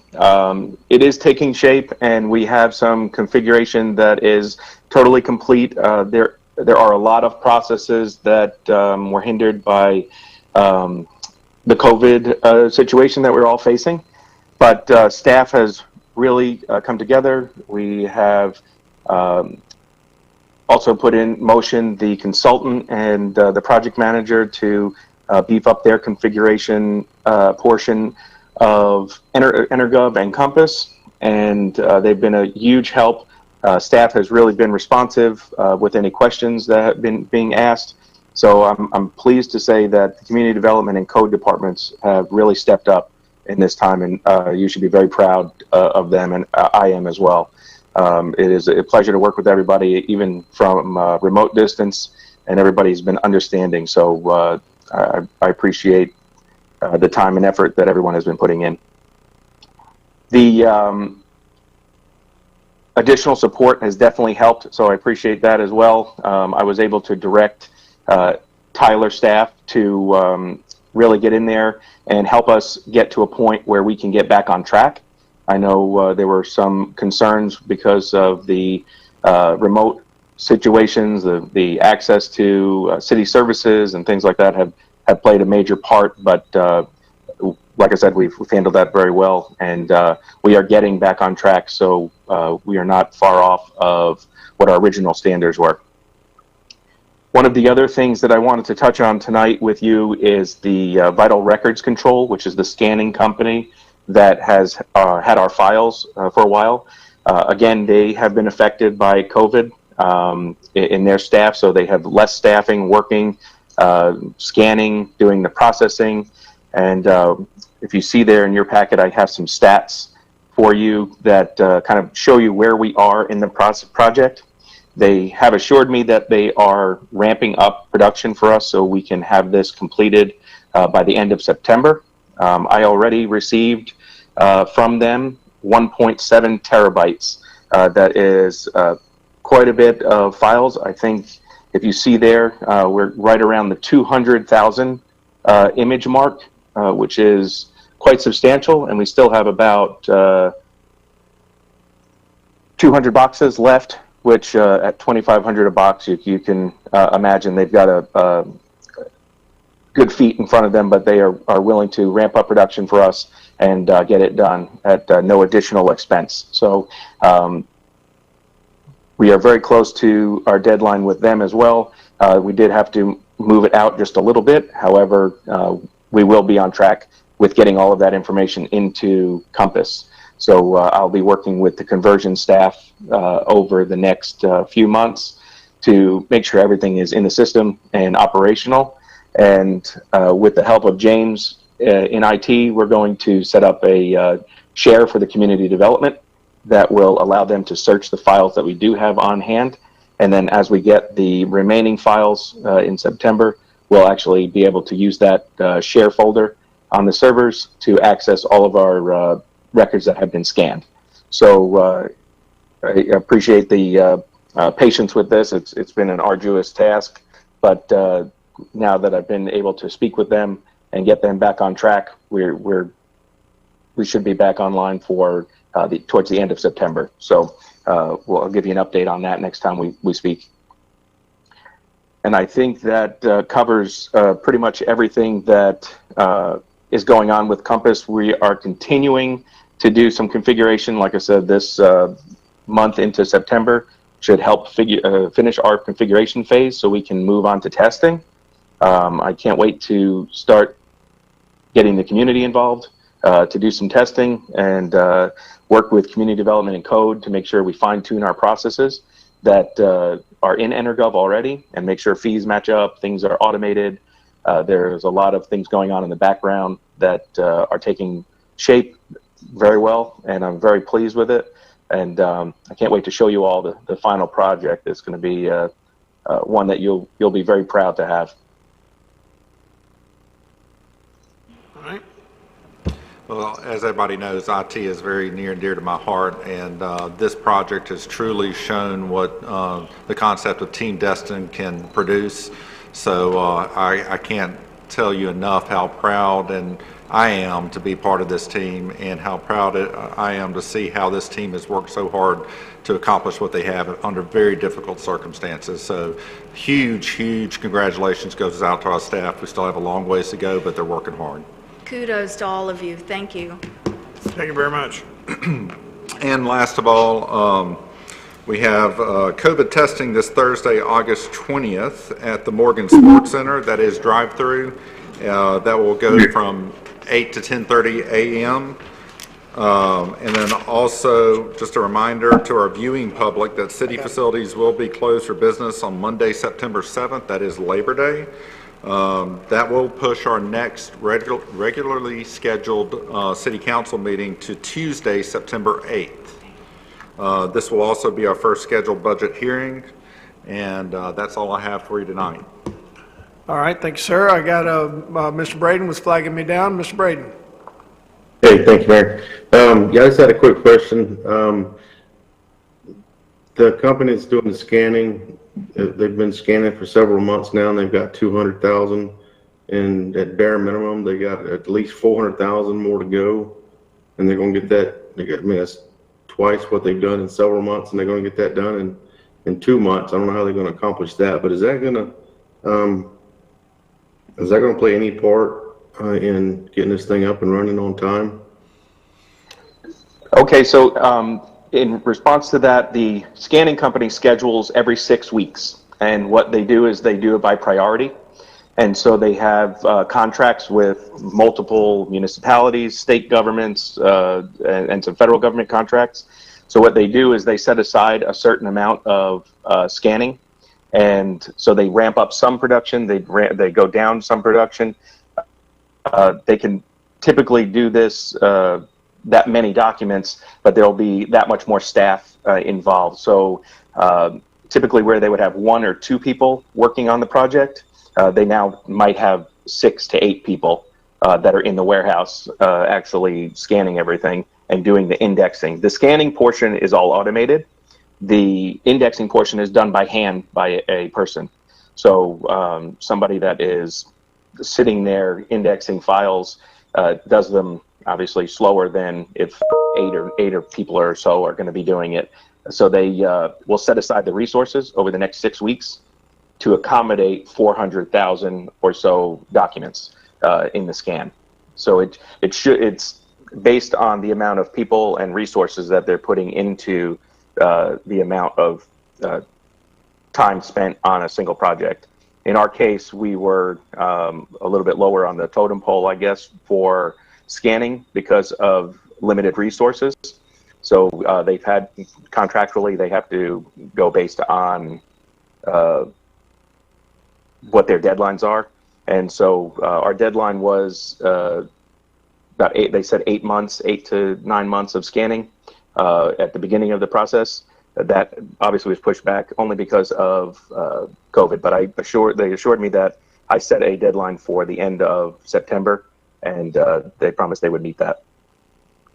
Matthew, I have a question. You're going to play a part in this thing being up and running 100%? I know a lot of these documents, I guess they're scanning is years old, so I couldn't see that it would stop us from this thing up and running, but that's just a question I do have. Will it hinder us?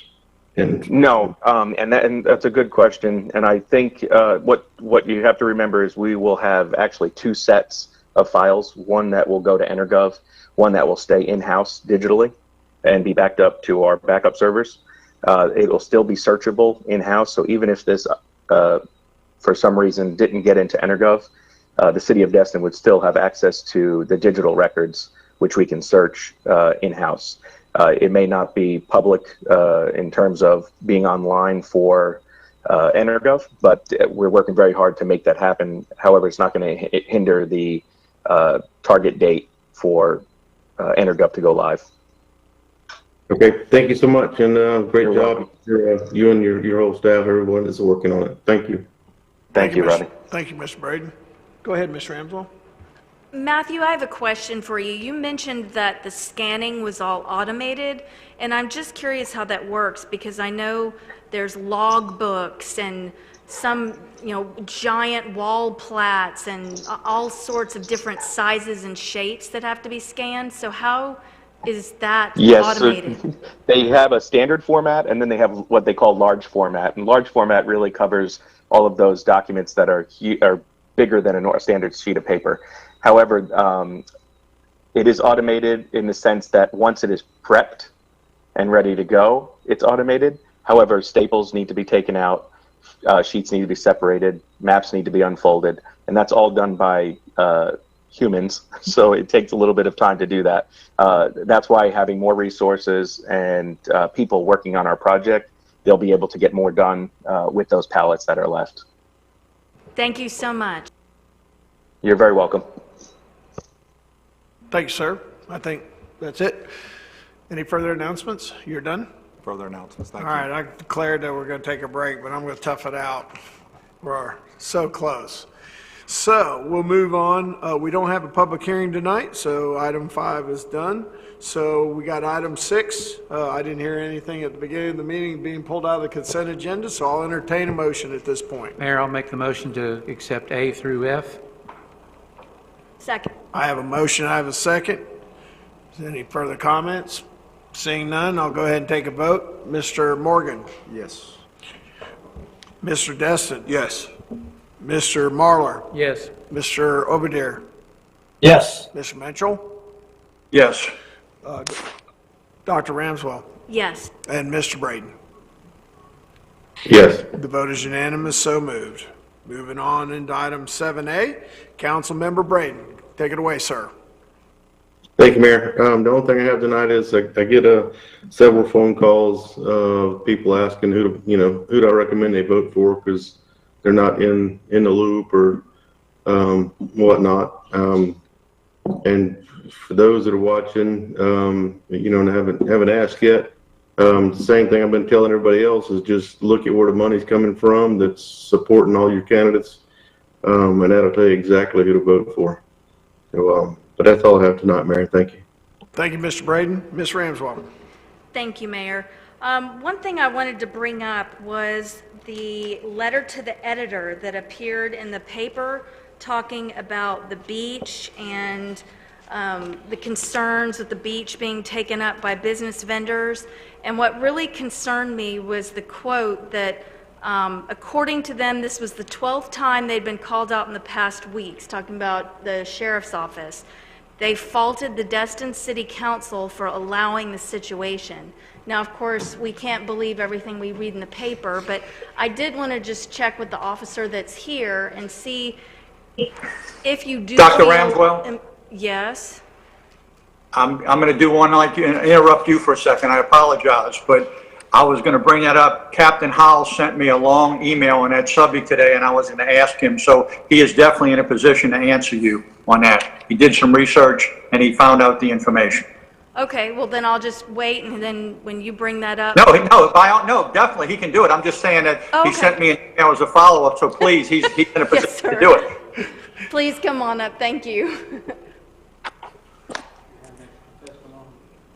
I essentially wanted to find out if there was something we needed to do to empower you and why this thought is out there. But beyond that, please, whatever it was that you mentioned to Mr. Minchell that you think's relevant, please share. Well, I can't speak for the author of the letter to the editor. What I can tell you is I reviewed all body camera worn by all those who responded to the call for service, and at no time did they mention the Destin City Council. So that was one inaccuracy. The other inaccuracy was they also did make them move because they were in the wrong location of the beach. And the author of the letter to the editor was never seen on body-worn camera. Her husband and son were. The deputies had contact with them, but not her. So I can only assume that she got her information from her husband and son and wrote the letter to the editor. But at no point did any of the sheriff's office staff mention the Destin City Council. So, and as far as that issue, it's just because it's the world we live in today with the private beach issue, private public beach issue. Sure, I understand that, and not that I thought y'all would say that, but I did want to clarify it for people that read this and are going, yeah, see, it's the council. So yes, ma'am, I understand. I appreciate you saying that. And, yes, ma'am. You know, just like the mayor and Mr. Destin have been working on with the TDC about acquiring more property, it's specifically for this reason. I will Something tell we've you, wanted for years. I will tell you that one of the deputies, and I put this in my email to Councilman Michelle, but one of the deputies did provide some inaccurate information as far as the private-public beach access part.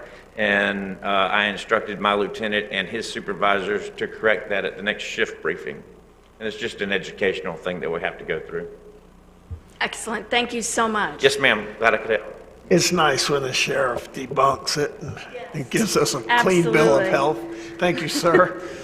Next thing I wanted to ask about was the survey status. I know Michael has been great. Sorry, as you're walking back. Michael's been great about reaching out to different folks, and I just wanted to find out the status of that. Is it now contracted, so to speak, and are we waiting on them to come in and actually physically survey, or where do we stand on that? Baskerville Donovan has received the task order per our discussions and internal discussions, and I can follow up to see when we can get those deliverables. Just give him an email tomorrow, see how fast he can turn it around.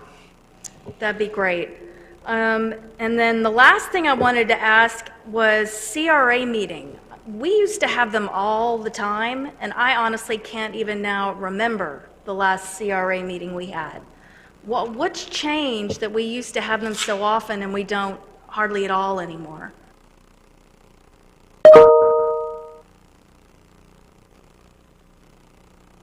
Looking at Webb, but I'm not sure who I'm supposed to be looking at.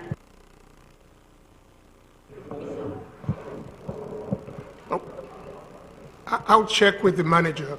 I know the committees are still meeting. You're talking about the CRA board, correct? Correct, which is us. Correct. I'll check. Well, there's the advisory board, and then there's us. That's the actual CRA board. Yeah. The advisory board is who we've designated to meet and then give us recommendations.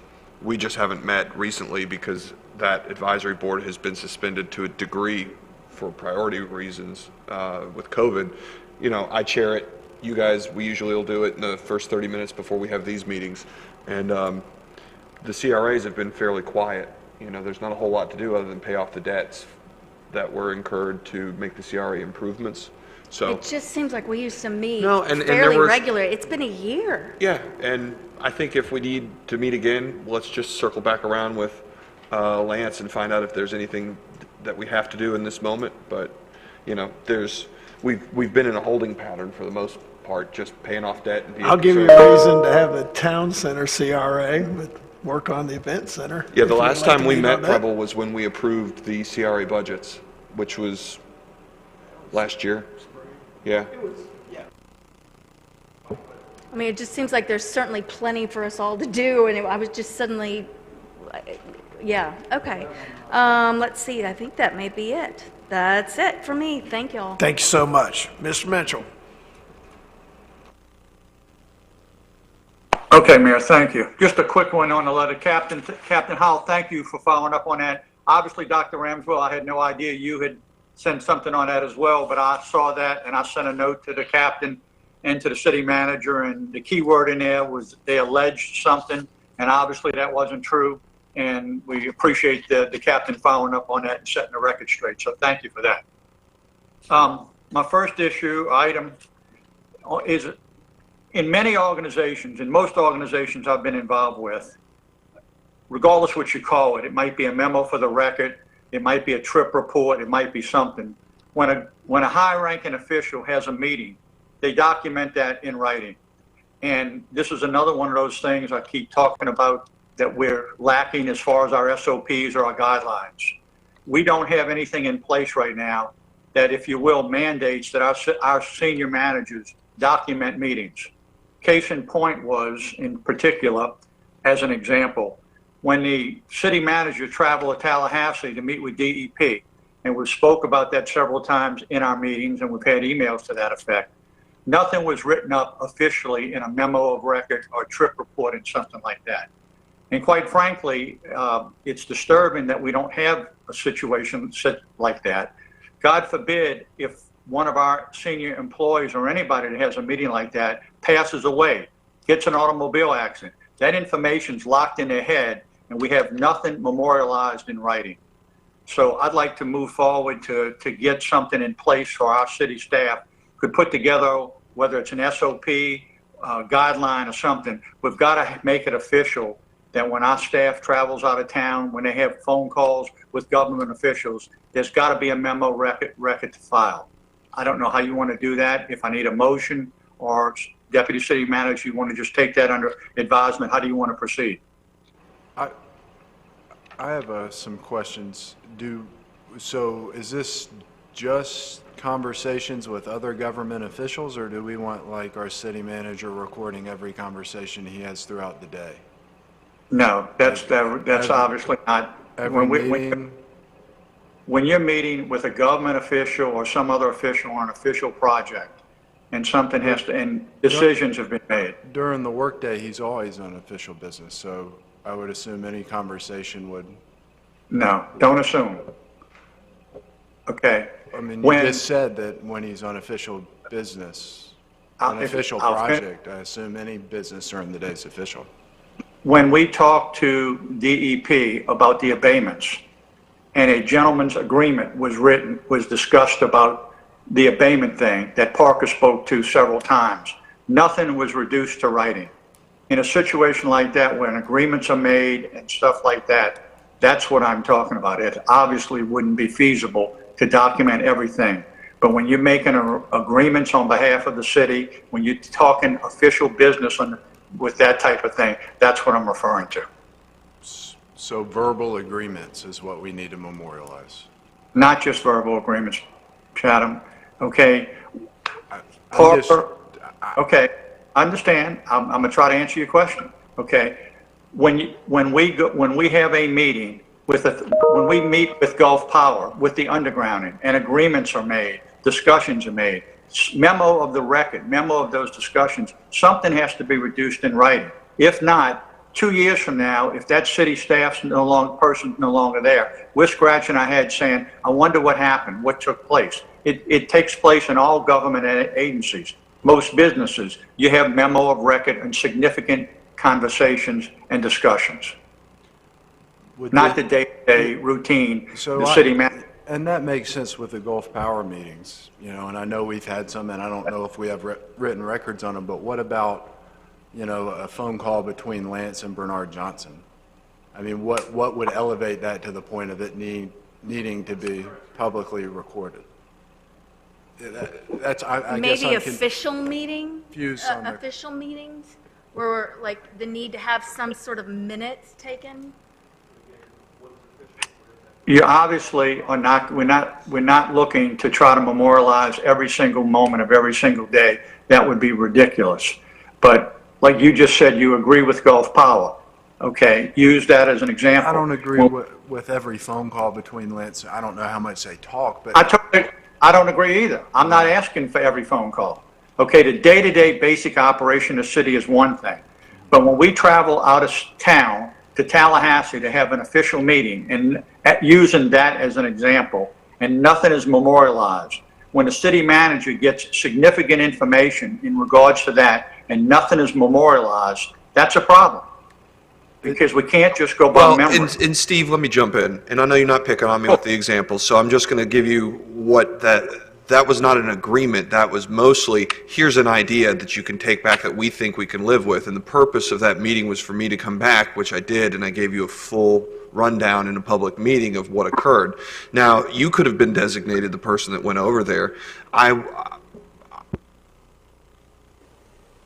The purpose of any of this is, of course, to bring it always back from an information gathering standpoint. If I was designated the actual negotiator to come back with a verbal agreement, there's no such thing. I can't do anything unilaterally. The purpose was to drag the information back to you and give it to you in a verbal form where you could cross-examine me and ask me questions, which you accepted at the time.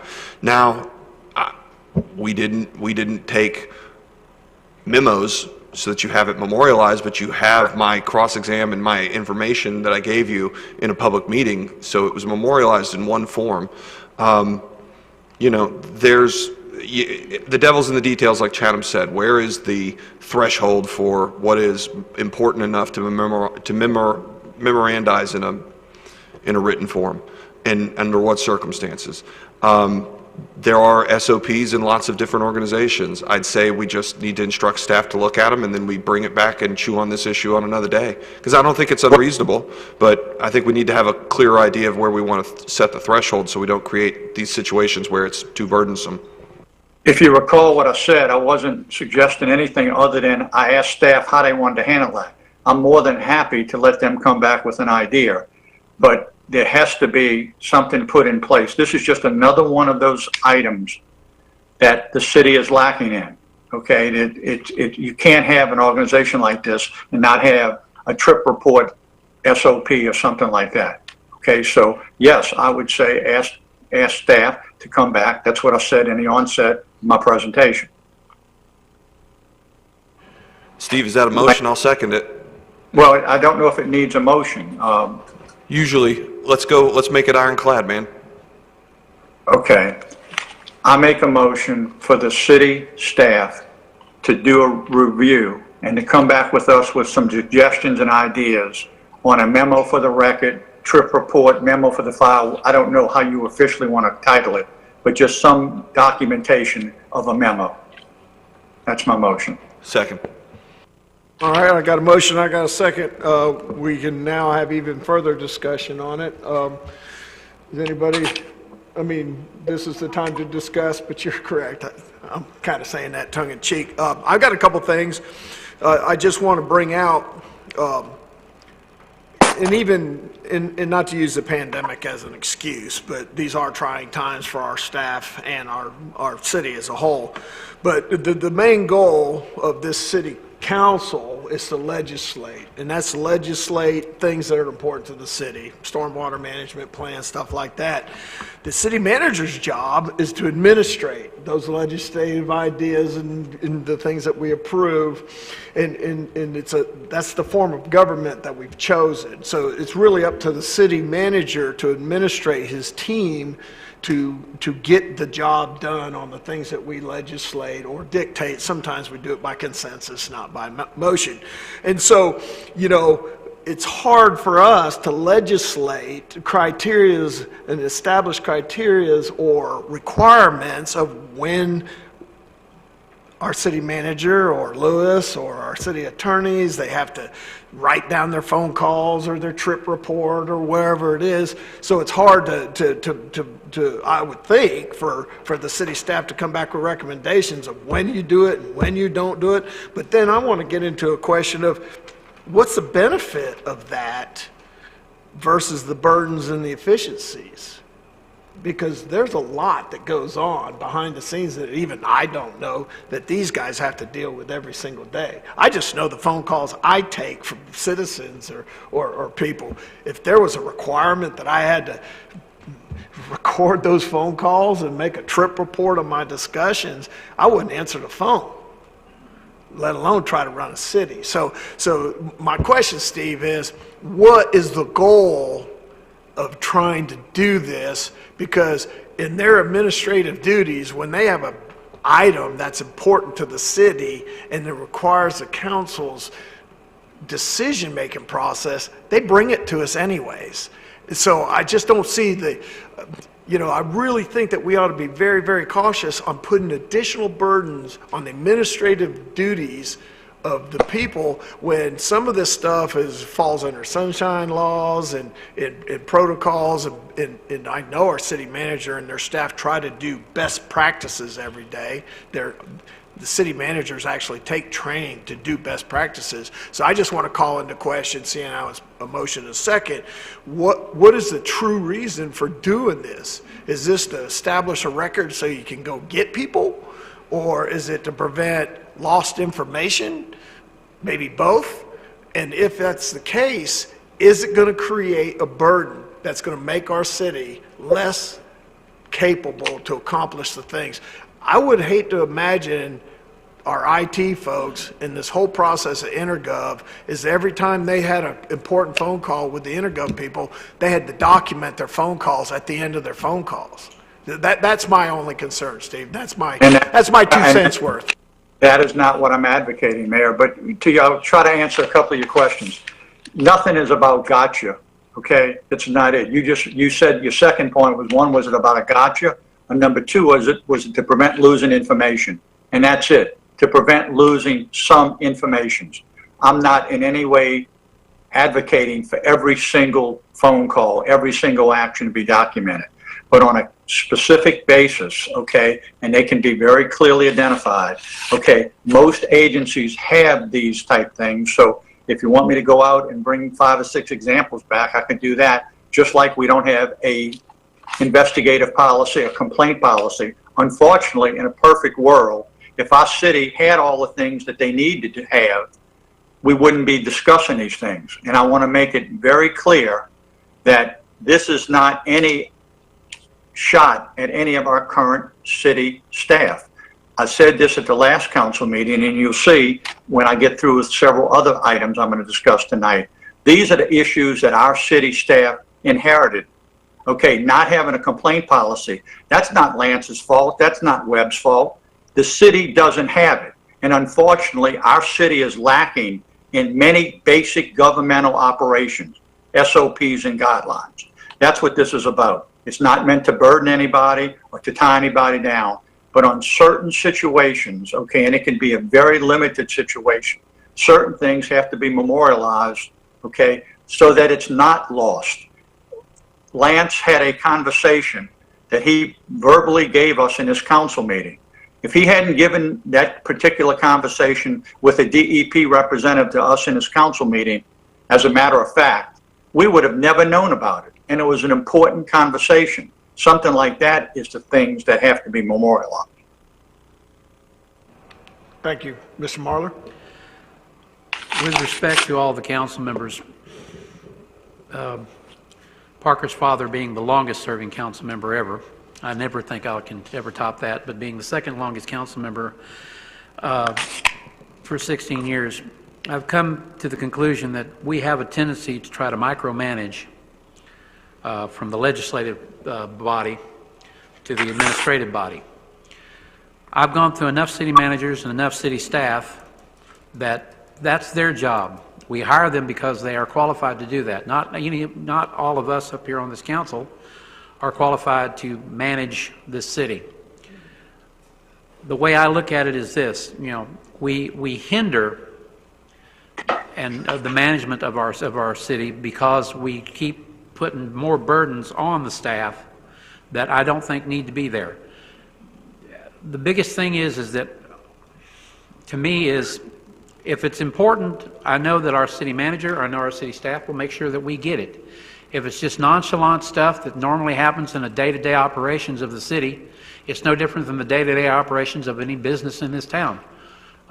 You don't need to have everything documented to make it point clear. Now, I do admit that Mr. Mitchell's got one good point, being if God forbid the person died or had a heart attack or anything like that, a car accident, after doing something like that. But at the same time, I think we just need to go by what we've hired the best staff that we can have. We've got one of the best city managers we could have.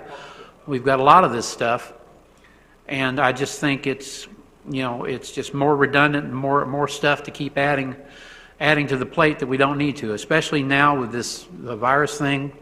God knows when we're ever going to get back to some sort of normal with that, but I'll save that for another day. But I couldn't support this. Well, and here's the thing. I want to try to refocus this conversation back to some finality, because at the end of the day, we're talking about whether it's too burdensome, not going far enough, whether this is, we don't even have we don't even have anything sitting in front of us. What the motion on the floor is to simply have them take a stab at something. And all of us will withhold our final decision until we see something in front of us on whether we think any of these issues we've been discussing for the last 10 or 15 minutes are enough to support or deny whatever ends up getting put in front of us from a suggested SOP. So my suggestion is we just move ahead on this issue, let staff come back with some ideas, and we start chewing on that at that time. So I'll call the question. We've been called the question. Okay, all right. Yeah, I have some comments, Mayor. All right, it's been, issue's been called to question. So, Mr. Brady? Well, I'm not going to, Rodney, I'm not going to stomp on you from, I'll withdraw my call, let you get your word in. Thank you. I haven't had a chance yet. Well, you get your chance too. First off, sitting at home watching this play out on video is a whole lot different than sitting there on the dais. And I don't know if you just see more or what, but it's really frustrating that, Mayor, I'm going to pick on you again. That's okay. A couple meetings ago, Dr. Ramswell was talking about the survey and the embayments and whatnot, and you did everything but call her a liar of what she was trying to tell you and explain to you why she was asking what she was asking for, and you did it multiple times. And then tonight, it looks like you're accusing Councilman Mitchell of trying to do something sneaky or underhanded that, he's really got a different, he's doing it for a different reason than what he's telling you he's doing it for. So it's me. I mean, I know the public's watching this like I'm watching it, and it's got to look the same to them. It just doesn't look good. But my thought is, if we're paying, or the taxpayers is paying a council member or a mayor or a staff member to go to Tallahassee or go somewhere to talk to Gulf Power, if they're paying them, reimbursing, their expenses, why not make some notes of, what was discussed and whatnot? No, we don't need to, document every phone call, whatever. But if they're getting paid to go out of town to do something, I think that's what my understanding is it's just make some notes and write some things down. So, I know if I went out of town, I couldn't regurgitate everything that was said, and I may miss something that was important that the council needs to know. And as far as city manager, bringing something to the council, that's been my my argument for 6 years on the council, is, the mayor doesn't, to the best of my knowledge, I apologize, I got a lot going on in my life right now, but to the best of my knowledge, the city manager has never brought anything new to the council for us to legislate. Everything's been, already in place or with the city, and that's what I kept asking. Well, I thought it was the city manager's job to come to the council and say, look, as a city manager, I think the city needs this, and I hope y'all make a motion on it or something and put it in place. But to my knowledge, that has never happened. So it's the council that always brings it forward. We hear it from the public or something else in a meeting, discussion brings it up, and somebody makes a motion in a second, and next thing you know, it's policy. We're directing staff to do things, and somebody please correct me if I'm wrong, but none of the city managers we've had since I've been there has brought anything new to us. I would argue that probably every single consent agenda are items put together by the city manager for us to vote on. But what's new? What is a city manager come in and said, look, we need this, a contractor, continuous contractor for something that we've never had before. And, I think the city needs this, and I hope y'all would take it into consideration. All right, thank you, sir. Please tell me something that, that has come. I'm not picking on the city manager or anybody else. I'm just saying, somebody please tell me if there's something that has come forward that, look, the city doesn't have this, and I believe they do. What, Rodney, item 4, every single meeting is the city manager bringing us important things that we need to make decisions on. That's what he does every meeting. We do that. We've been doing that ever since I've been mayor. Today, he brought us all the information, the whole issue on the bond council and resolution 2016, stormwater management master plan. That's all stuff that falls under his purvey, and he brings it to us for consideration. That's what he does. We have a master plan, and the master plan is 16 years old, and it should have been updated before now. But that's what I'm saying. As a city manager, anybody said, look, this city doesn't have a stormwater master plan, and it desperately needs it. I think it's an unfair characterization that Lance isn't bringing anything to this council, because I would say, and I've been up here for 4 years, and I'm a fairly, I'm not an idiot. I'm kind of a smart guy, and I would like to think that we're in a better position now than we were under Casella, and we're in a better position now than we were under Carice. And generally, if you look towards the top, you're gonna see Lance sitting in that chair. And I think the city's in the best position we've been in the past 4 years. Is it perfect? Far from it. Is it great? Yeah, I think it's pretty good, and I'll take pretty good. That's a drastic improvement from the first 2 years I was up here, because we were getting nothing done, and I think we're getting things done now. And that's attributable to Lance and the team that he's put together, because everyone here is new. And most of them have been hired by Lance, and I'm proud of the job he's done. But I think I just think it's an unfair characterization that Lance doesn't bring anything to the city council.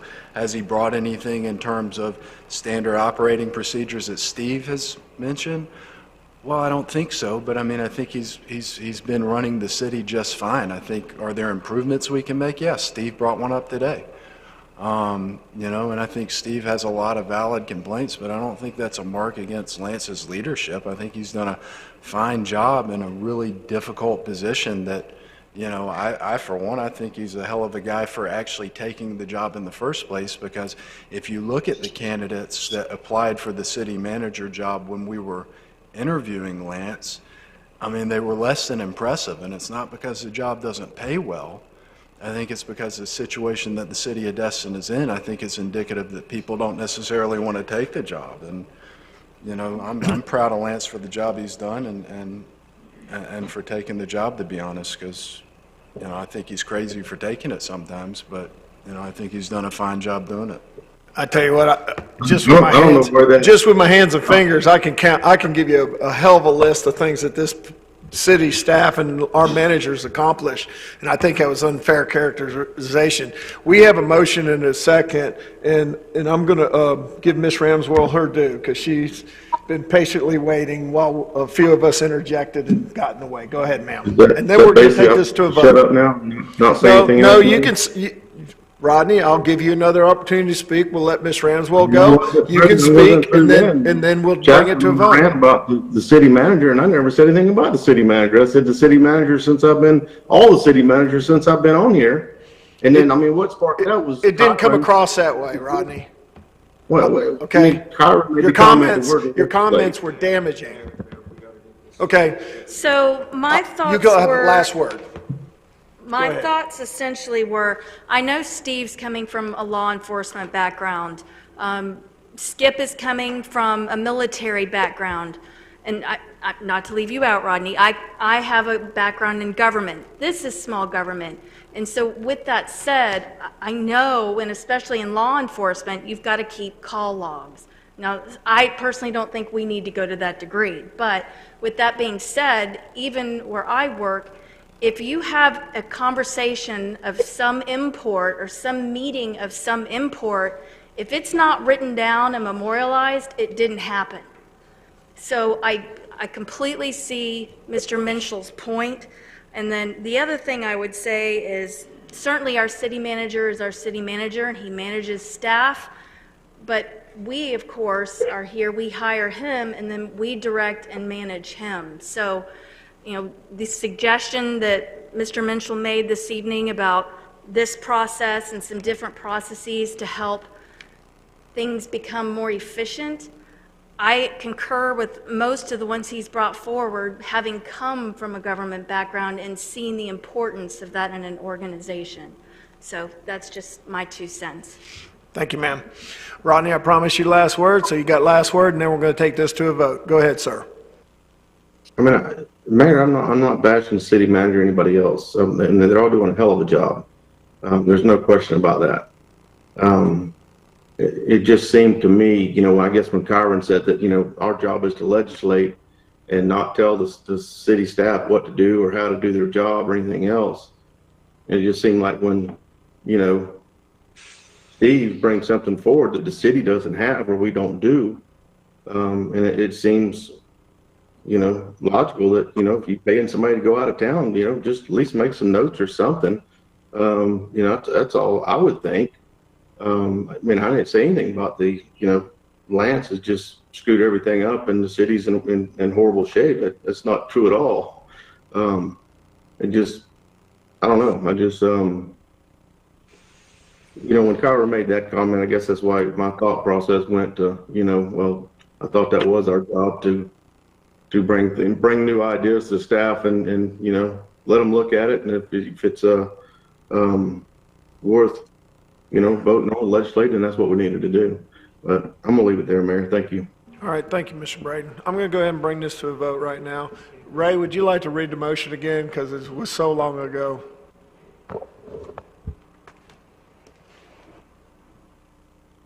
Direct staff to conduct reviews, provide suggestions to the city council on when to do trip reports, meeting notes, or memorandum for records. All right, we have a motion, we have a second, and we'll go ahead and take a vote. Mr. Morgan? Yes. Mr. Destin? Yes. Mr. Marlar? No. Mr. Overdeer? Yes. Mr. Mitchell? Yes. Dr. Ramswell? Yes. Mr. Braden? Yes. The vote is 6-1, so moved. Go ahead, Steve. Okay, moving on. I've got a bunch. All right. Again, I want to caveat this by saying some of these things, and I have to keep saying it because it's important, some of these things, many of these things, are items that our current staff inherited. They didn't create these problems. And they have a lot on their plate, so no, maybe they don't have the attention to detail like I would have or other people. We all have our skill sets, okay? And I have the time being retired that I go through the budget. I catch the mistakes in the contracts and things like that, okay? That's just my background. Each of us as a city council members recently got from the HR director a directive whereby telling us the city manager interim performance feedback is due. It's actually a little late, but with COVID, that's understandable. And if you look in that, and this is another example, okay, if you look in that packet, there's resolution 1308. That was one of the attachments that the HR director gave us. And in that, it's the entire evaluation process. And that evaluation, it's the complete process, not the mid-year process that we're going through now. But in that, it has the strategic goals of 2013. And no evaluation for any city manager that any city council member's given has been updated since 2013.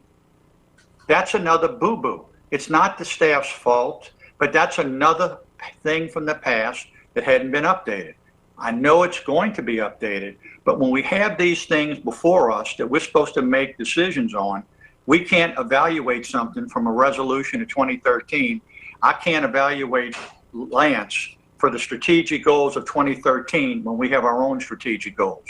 Now, in fairness, we're not doing that portion of it at this time. It's only the mid-cycle review. The formal presentation to include all that, that's come and gone and we didn't do it. But this is another situation where it's a past 2013 that we haven't done.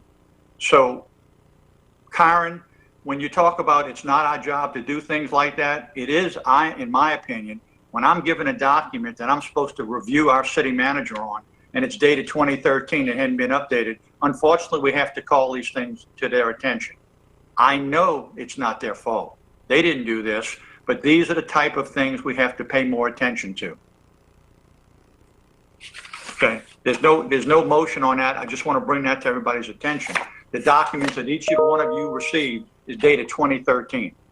Okay, just for your information. Is there a reason why that document needs to be updated if it's a standard review that they've Yes, been doing? because why? I'll answer you, Mayor. It is asking us to evaluate the city manager for 2013 strategic plan objectives. I don't think we're going to grade Lance on something from 2013. Would that be a typo? Because all you got to do is change it to 20. It's no typo. It is, if you read what was sent, it's the entire 2013 strategic plan. It has not been updated since then. It's no typo.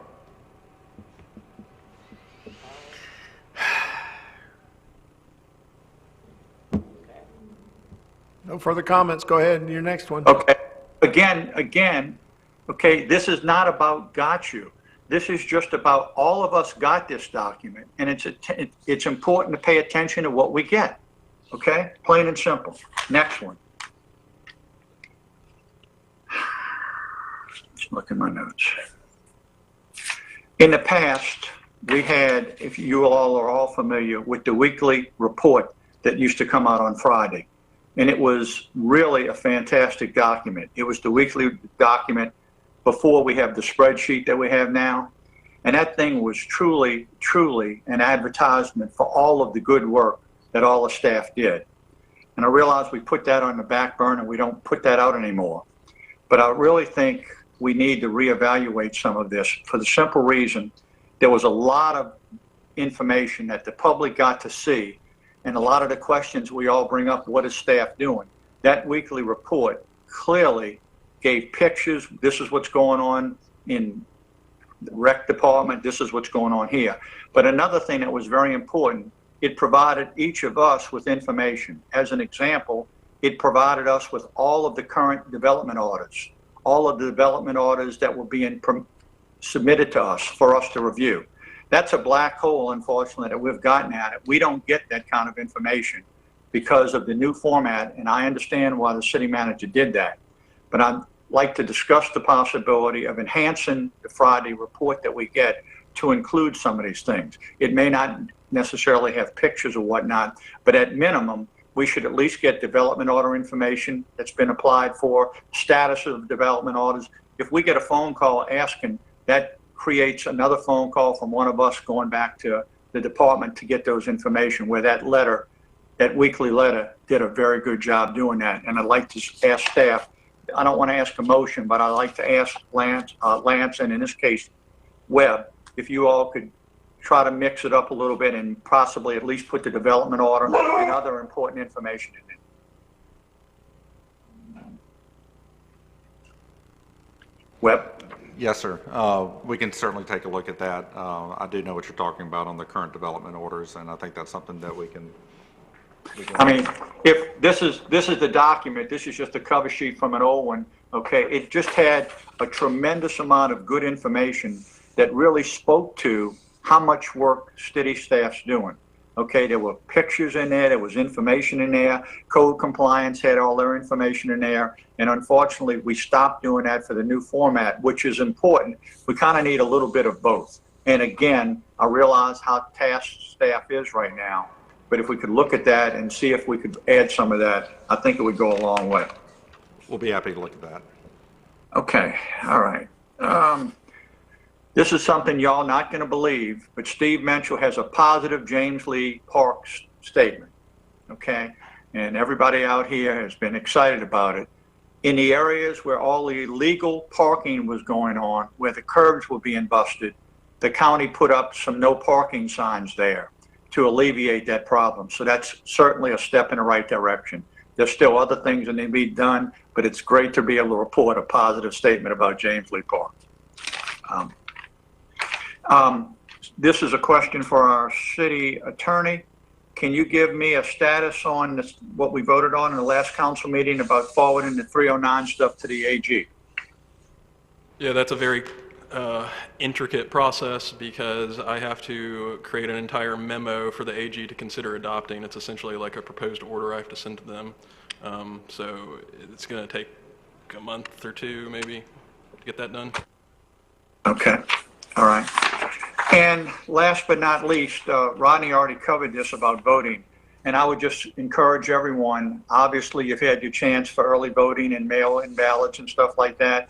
It's important for all of our elected future candidates to be heard and whatnot. And I'd encourage everybody, regardless who you're voting for, tomorrow's the last day. Please get your family and friends and go to the polls and vote. Believe me, I know the difference, how one vote could make a difference. Trust me. So please go out and vote. That's all I have tonight, Mayor. Thank you, Mr. Menschel. Mr. Overdeer, you have an item, I know? Yeah, I'd like to, as I mentioned at the beginning of the meeting, I wanted to walk this on. We got notified by the 7th Special Forces Group that in October they want to come here and have a training exercise on basically on signal intelligence. And basically what that is they divide their folks up into two teams, the good guys and the bad guys. And the bad guys have cell phones and laptops and all other kinds of communications devices. And they make phone calls and they send texts and they post things on Facebook and other social media. And then it's the job of the good guys then to intercept all those signals and to determine who's sending it and why they're sending it and what they're sending and what it really entails. And basically to try to figure out what the enemy's plans are so that they can be prepared for that in case something like that happens. So it's a training exercise. It's going to be from the 19th to the 29th of October. You won't even know they're here. They're all going to be in civilian clothes. They're all going to be in civilian cars. They're just going to look like a bunch of tourists walking around with the cell phones in their hands, walking down the sidewalk, doing what all of our tourists are doing every day anyway. So you won't even know who they are. And they're asking for a letter. And I think everybody got a copy of that letter that Ray put together and sent to us this afternoon. It'll be signed by the mayor. And it's our okay for them to do this training, and they're doing it now. And the reason I'm walking it on and not just putting it on our council meeting for our next council meeting is because they have to have 2 months advance notice to be able to go ahead and prepare for this. And if we wait till our next council meeting, that won't give them enough time. So if you'd allow me to walk this on and have the mayor sign that letter, that would accomplish this. I don't know if I need to make a motion or.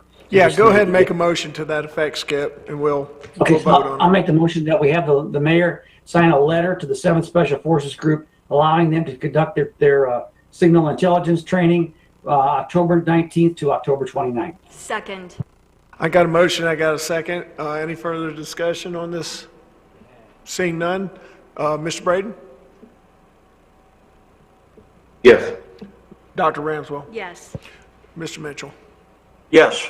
Mr. Overdeer? Yes. Mr. Marlar? Yes. Mr. Destin? Yes. Mr. Morgan? Yes. Vote is unanimous. They got the approval. I'll sign it, Skip. Perfect. That's it. That's all I got. All right. Mr. Marlar? Thank you, Mayor. Just a couple of quick things. Michael, I'm going to put you on this one. The thing we've been discussing at 1st and 4th Street, you think it would be best to put that on the agenda for the next meeting so we can get a official approval? I'll update on what we're trying to do, but I want to put it on the thing. Michael's been working with me on a little project. We have a line of sight issue at 4th Street and 1st Street in that area, also where 3rd Avenue is. When people are coming off of 1st Street with their boats or everything, the way the street is configured at the present time, you have a sight issue. You're turning to your right to see anything coming from 1st Street, and when you turn back to your left, you think it's clear. All of a sudden, a car comes over the hump there at Benning Drive to 4th Street, and there's been, well, I know I've had 2 near accidents there because I'm looking for boats and looking for traffic there. Mr. Burgess went out and found, had some people look at it, and they came up with a little bit of a redesign. So between now and next meeting, I'll try to get with Mr. Burgess, and we'll do this and put it on the agenda for the next council meeting, if that's okay. I'll get with Michael on that. The other issue is I have a question about our little stoplight at Henderson and Commons Drive. Why did they decide to put the turn arrows yellow and not give an actual official turn arrow? I've never seen. Every time I go through there, I see there's no actual turn arrows where the traffic stopped. The 2 turn arrows going into Henderson and also the one going into the thing are all flashing yellow. Can you check with the county on that? Is what their reasoning for that is, or do you know?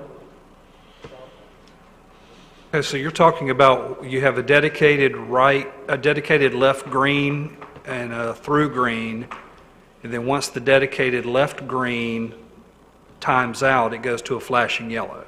Yeah, well, actually, I've never seen the thing dedicated left green. It does? I must be missing it somewhere. Yeah, that is a standard practice and probably has been for the past Well, I know I've had a 5 couple years, people that are maybe. confused. A couple people called me and they're confused of why they did it that way. And I was confused We'll have too. we'll swing by there and I'll mention it to Scott and Randy up at the county. Okay. Well, that's actually all I got right now, Mayor. Mr. Destin? Only a couple items. Council instructed me to go. Yeah, no, yeah. Council instructed me last meeting to go before the county commissioners and ask for them to earmark a significant amount of fundings from the bed taxes TDC. I'm happy to report, as many of you likely already know, they unanimously supported our request. We are now in the process of what looks to be setting forth upon a robust acquisition of not only the Hutchison beach access areas, but also several others. So I am excited beyond belief to be included in this process. I'm happy that everybody has helped us through this process, and I won't be here on this council over the next several years as this project continues to move forward. I know that it will be left in very good hands. I know that Rodney and Skip, I know that Preble and the mayor and our staff are going to continue to pursue this with great vigor, with the understanding that this is some of the best work that government can do, which is we are returning the beaches back to the public where it always should have been, and we're taking down condos and putting back pristine beaches, and it's really the best thing that I think any of us could accomplish. And I'm happy to report that we are well underway. So that is a bit of good news. Also, as many of you know, we've got an election tomorrow, and many people have sacrificed, men and women, a great deal for us to have the privilege to do it. So don't waste it. Tell your family and friends, and doesn't matter who you vote for, but you got to vote. So get the word out. Other than that, Mayor, that's all I've got. Thank you, sir. Thank you. Ms. Morgan. I think it does matter who you vote for, and I'm voting for Parker, but but that's all I have. Good luck tomorrow. He's too humble to say that. I bet he votes for Parker too. I'll tell you thanks. All right, Kyle. Or Kim, I'm sorry. Yeah. You have your issue. Yeah, I got one thing. This is an update to the East Pass dredge litigation and also a request for direction. You recall to dredge the East Pass, it took 2 administrative cases that we had to go through with petitioners. We prevailed on both administrative cases. They are up on appeal right now. We filed a motion to dismiss suggesting mootness due to the fact that the construction phase of the project is completed. So that's the appellate update.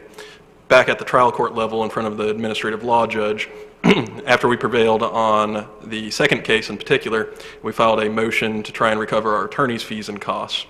We felt we had a good case, still feel we have a good case. Essentially, we allege that the second petition in particular was frivolous and merely meant for the purposes to delay us on the project and attempt to leverage us out of some federal funding. Unfortunately, the ALJ did not see it our way and denied our motion for those fees. What we have now is within a certain number of days from that, we have to decide whether we are going to file a notice of appeal of that order from the ALJ to the First District Court of Appeal. Ken Ortel has, in his law firm, Ortel Fernandez, has represented us throughout this case, and they've done a great job.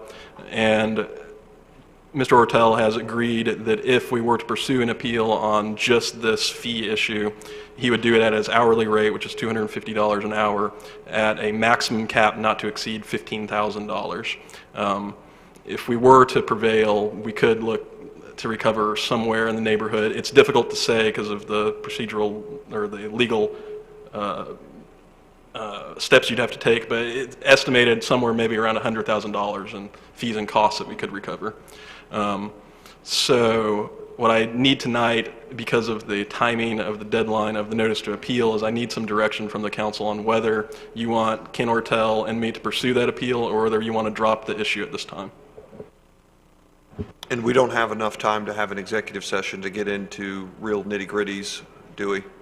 We actually would have time, so the notice of appeal would they would expire on September 7th is when we would have to file that notice of appeal. So if you were wanting to schedule an executive session, we're limited in what we can discuss in that executive session. It's really limited to settlement negotiations and discussion of costs and fees. So we might be pushing the boundary of what we'd be discussing, but we could schedule an executive session. Well, and my purpose for an executive session, if I was to attend one and if we had one, would be to talk about the costs and the fees, because there is some cost-benefit analysis to whether or not we pursue this, what's the likelihood of success versus recovery versus, and I think it's perhaps some details we might want to discuss if council wanted to sit and take the time to maybe talk about it for about 30 minutes. Yeah, we can have one of those without doing it based on our regular city meeting schedule, right? We could just pick a date and have that. Yeah, on my recommendation, I can ask this council to schedule an executive session, and if that is the direction you guys want to take, that is certainly my recommendation. I think we could provide additional information at that executive session. Yeah, I think that recommendation would be prudent, because how can you make a decision without talking about it and learning more of the facts? I think this board would. And weighing the costs and benefits. Correct. So, Kyle, would it be best to call an executive session tentatively? And I know everybody's got different schedules and we need to do it within probably about 2 weeks, right? Yeah, we should really give a date certain tonight since it's an executive session. If we can work on everybody's schedules, we can do that. I got one question on the executive session. How would that work with the virtual system we're using now? We can still hold executive sessions virtually. We'd have to shut the public access during that. Yeah. Okay. In fact, we could do it totally virtual. We don't have to even come here correct? That's correct. We just do it straight up, go to meeting webinar and have that discussion, which would make it a lot more flexible. I guess the thing to do is to do a doodle poll and find out what people's availability for tomorrow, or can you do that? We need to set a date tonight, probably. Well, tomorrow, I'm going to have a conflict for an election, but what about next Monday night? Do we have a workshop scheduled or anything in particular? I mean, most of the time, most of my Mondays are pretty clear because I usually have these at least twice a month.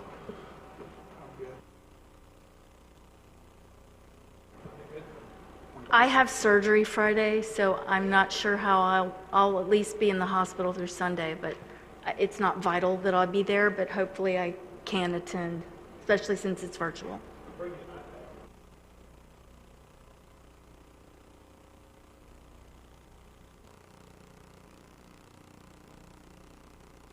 How about you guys? Next Monday night for executive session, 30-minute meeting? Sounds good? Okay, Mr. Mitchell's good. Mr. Overdeer? I'll be on the road, but I should be in my hotel by 6, so. Okay. We'll set it up tentative Monday at 6 o'clock. Okay, I'm going to see if Ken Ortel can attend that session as well, since he's been primarily the... Rodney, how about you? So what was the date again, Mayor? I'm sorry. Monday, the 24th, next Monday at 6 p.m. Yes, sir. I'm good. Thank you. Okay. All right. So we'd have a quorum even if Ms. Ramswell and Mr. Overdeer didn't attend, so we could still make a decision.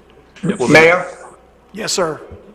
I just want to make sure everybody's clear. You just said 6 o'clock, which is great with me. It's not going to be 5:30. It's going to be 6, correct? I said 6. Yep. Okay, good. Okay, procedurally, do you need a motion, or is it easy enough for the mayor to call it? I'll go ahead and announce it. We will hold an executive session in the administrative litigation of the City of Destin and the Okaloosa County versus the Sherrys and John Donovan at 6 p.m. on Monday night, the 24th. So noted. All right.